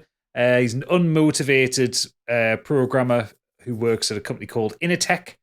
It never actually tells you what Initech actually do, but I'm sure they innovate technology. I think probably, yeah. Him and his fellow programmers are basically under the cosh of overblown middle management. They all have 7 or 8 different bosses who come up and ask them for the same thing repeatedly, kind of constantly wasting their time. And they're in just this kind of horrible drag of existence. They don't like what they do, quite frankly. And the story goes on with them trying to basically try and find something in their life, trying to find like improvements. Peter meets... I can't remember the character's name, but meets Alaska, played by Jennifer Aniston, one of her first film roles out of Friends. And he kind of starts trying to pursue her and trying to find a bit of happiness that way. At the same time, they decide to entirely defraud the company by stealing money from them, which then fucks up, and everything just goes a bit chaotic in the end. But like I say, it's a film close to my heart because it's a comedy that I've loved since I first saw it, but then ended up working in IT, and it's like, yeah, this is how software works. Rest of the cast, I know I'm not really talking this up much because it's one of those films that when you see it, it's just like you'll understand why I enjoy it. Gary Cole plays Bill Lumberg, who is the overall manager, and you've seen countless memes of him come up. Okay, yeah, it'd be nice if you would come in on a Saturday on. with the big thick glasses on, the big World Boss Cup and stuff like that. It's the first time I saw Diedrich Bader as well. Yeah, Diedrich Bader's in it. Yeah, it's Love that man. It's a very memed film. Like there is a running gag throughout it where the printer never works because printers are sent from Satan to test us all. And a very famous scene where when 2 of them get made redundant from Initech, they steal the printer and beat the shit out of it with baseball bats. They do. All to the tune of "Doesn't it feel good to be a gangster?" Yep. It's great. Did parodied it in Family Guy, didn't they? With the Bird is the Word record. They did, Yeah. It's and the thing is, at the time, it was a failure. It had a budget of 10 million, and it took 12 million at the box office. But it's one of those. It became a cult hit when it started getting kind of repeated airings on Comedy Central, and kind of VHS and DVD sales of it kind of kept it going. And it's a firm favorite now, especially again for anyone who works in tech. It's a good film, great film. Excellent. Right, In Bruges. So, In Bruges is a 2008 black comedy drama crime film. It's written and directed by Matt and McDonough. It's about two Irish hitmen, Ray, played by Colin Farrell, and Ken Brendan Gleeson, who are told by their boss, Harry, played by Ralph Fiennes, to lay low in Bruges because of a hit gone wrong. And Ray absolutely hates being there. What I love boring about this film is it's about as good as a black comedy gets. Sharp, witty script, chock full of dialogue. It's cynical, it's funny. The performances from both Farrell and Gleeson are excellent. They have wonderful chemistry with each other. Like they're the perfect yin and yang to each other. And Fiennes as their Cockney gangster boss is just ridiculously hammy. I remember the first time I watched this, I came to it late. I remember watching it after I'd seen 3 Billboards. And really? That late? Yeah, I don't know why. Because I remember seeing the trailer and thinking, oh, it looks funny, but then I just never watched it. I went to cinema to see it. But I watched it. When I first watched it, I fucking loved it. I laughed out loud several times in the first 10 minutes. I rewatched it again this week, and I did the same, even though I knew the jokes were coming.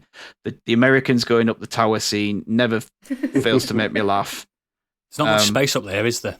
No, the whole film is full of quotable lines and conversations and moments. Like, obviously, the Americans and the payoff line about an American having a heart attack near the end of the film. Harry's cunt kids. Yeah. That conversation is so good. It's like, you're a cunt. You've always been a cunt. It's like, and the only thing that's going to change is that you're going to end up being an even bigger cunt. Maybe you'll have some more cunt kids. It's like, you leave my fucking kids out of this. What have they ever done? You retract that bit about my cunt fucking kids. It's like, yeah. Oh, I love that so much. The punching out the couple in the restaurant, where he just proper punches the woman in the face. 2 manky hookers and a racist dwarf, which then leads to Ray karate chopping the dwarf as he leaves the room. It's just so good. And when Harry's on the phone to Ken, and his missus just like, he smashes the phone, she's like, it's an inanimate object. He's like, you're the fucking inanimate fucking object. Yeah, it does. He's so angry, but he proper puts on that Cockney gangster voice, and it's so funny. It is nice to see Ray Fiennes doing a role like that as well. Yes. Such a serious and reserved actor playing a fucking unhinged Cockney lunatic is amazing. Yeah. You could tell he really enjoyed it. Yeah, I mean, even like they managed to turn this film, because it's very bleak and dark in places. I've forgotten how like serious it is in bits. But they even managed to turn the scenes where Ray's about to kill himself into like something funny, and like just because of the dialogue and the delivery and like the mundane conversation that Ken and Harry have about Bruges. And he's like, oh, I'm happy that he's enjoying himself. It's a really boring conversation, but it's really funny just because of the way the two deliver it.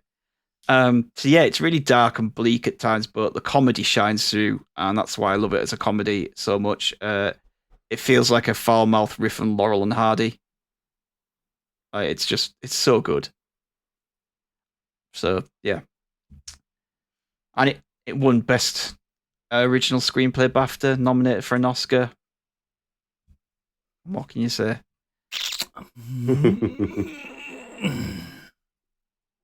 I think I probably would have benefited from seeing Office Space more recently, because I haven't seen it in probably about 10 years. But I remember at the time thinking it was a little bit dry. It took me a couple of times to get into. And I watched In Bruges recently, and it was so fucking funny. Although it does, like you said, it gets dark in places, and it is like, there are some serious tones to it, but I think I'm going to go with In Bruges. And again, it's another one that hurts, because I do like when it came round, I do like Office Space, but off the bat, it wasn't really for me. Yeah, I'm very similar, exactly the same. I've fond memories of In Bruges and Office Space. I do remember watching that and enjoying that, and finding the dry humour very funny. But yeah, there's something about In Bruges. It's just that relationship between the two hitmen is just so good, and yeah. definitely gets my vote in Bruges. Yeah, that's fine. I'm not going to argue with that. In Bruges is fucking brilliant. You watched a new one recently this week as well, didn't you, Gadget? Didn't you watch the Banshees of Inisherin? No, Pip did. I did. I was doing D&D at the Watch time. it. Ah, okay. Yeah, Watch it. that. I Yeah. will watch Watch it at it. some point, yes. Yeah. Watch it. Well, it doesn't matter now, but Oodles, what would your vote be? They both have proper, like, loving memories in my life. Both of these films. I watched Office Space in a hostel in China for the first time, and it's got really good, like, lasting memories for me. And I watched In Bruges in a cinema on my last leg of my world tour in America. Where was it? It was in Chicago, in a cinema, and it was the first American cinema experience that no one whooped and hollered. So I thought, this must be good, because no one's whooping or hollering. I would have voted for In Bruges. Personally, I love them both. They both got proper memories in my head. And I think Martin McDonagh's one of our favourite current directors at the moment. I think everything he touches is gold. So, and Mike Judge, I love Beavis and Butthead and stuff like that, and King of the Hill and all that kind of stuff. But yeah, In Bruges, I'd have picked that anyway. So yeah, it's fine. Like I say, I knew that it wasn't going to go forward. I just wanted to get it out there because mate, it's a great film. fucking great film. If people are listening to this and have never watched it, watch it. Yeah, It's I on really Prime. enjoy it. It is on Prime. Right, so that leaves our semi-final. First up, Hot Fuzz versus What We Do in the Shadows. Fuck. Hot Fuzz. This is the hard one. One for Hot. Well, we have two for Hot Fuzz. What we do in the shadows. Oh, two for What We Do in the Shadows. So it's up to you, Biggie. No, it's Deadlock, isn't it? What we do in the shadows? Oh, fuck! Candy, we've been betrayed. Oh, Biggie. Oh no, I like Hot Fuzz, but yeah, what we do in the shadows is It's just because it knocked out different Holy level. Grail. I know. No, It's a bit of This he's isn't a right. good look, Biggie. Takes these to heart, doesn't he? Planes, You will rue Trains, the day. Planes, Trains and Automobile versus In Bruges. Planes. In Bruges. Lanes. In Bruges. Ooh. That means I've got... That's it. It's me in the final. So it's all up to you four. Fuck off. Yeah. You four No choose. way. You four choose, and then I'll decide which one I think's better. Unless it's like 3 and what? Unless it's 3 and 2. If it's a deadlock, I'll decide. Mate, So the we best have a comedy final. film of What all we- time. I said this to you other week. You've picked the winner.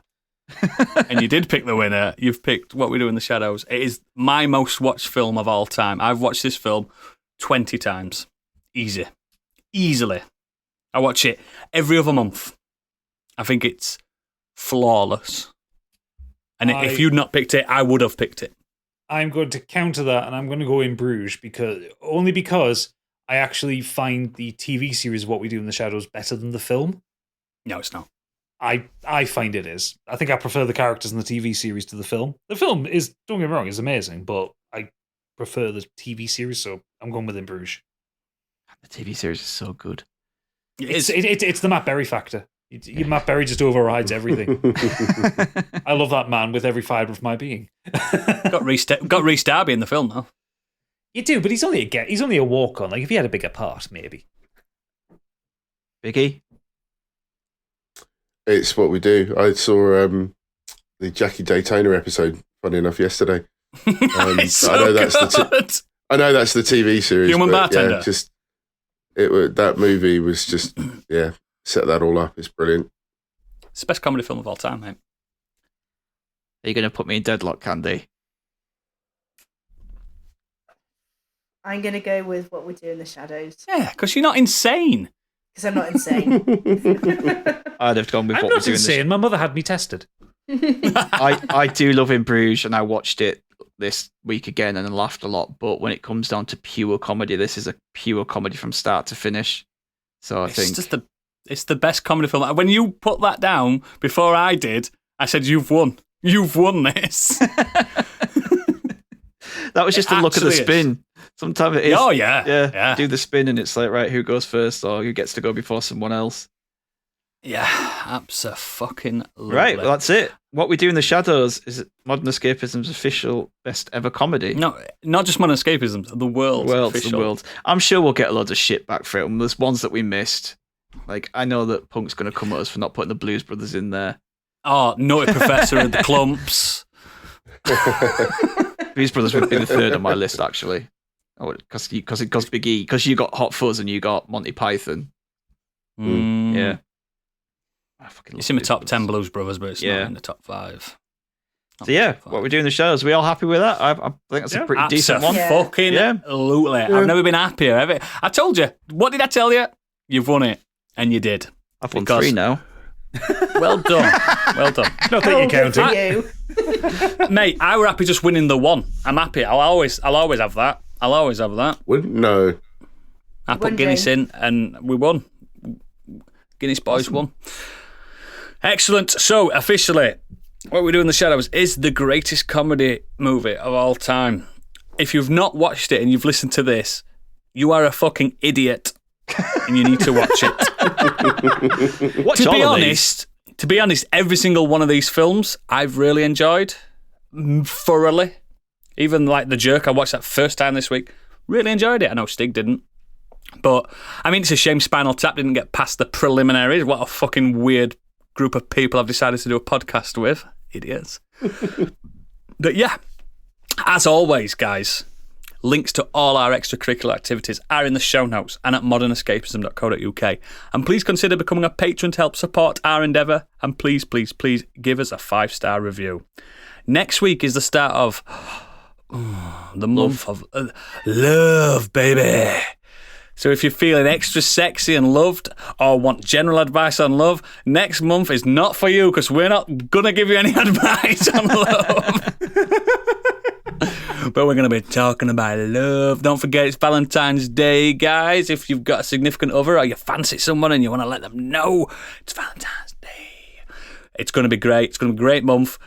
Check out the website for the plans of what we're going to be talking about. I can't wait. So, if you are not a patron, this is the end of the show. We couldn't turn it up to 11 because they kicked it out. But that's what I said at the end. So if you are a patron, meet us in the green room with Spinal Tap, England's loudest band. If you're not, good night. Good night. Bye. Bye.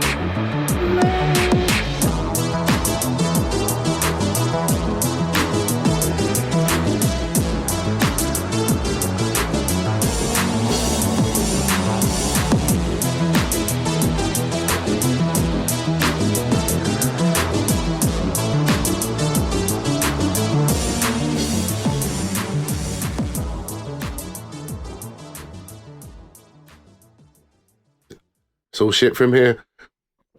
Okay, next.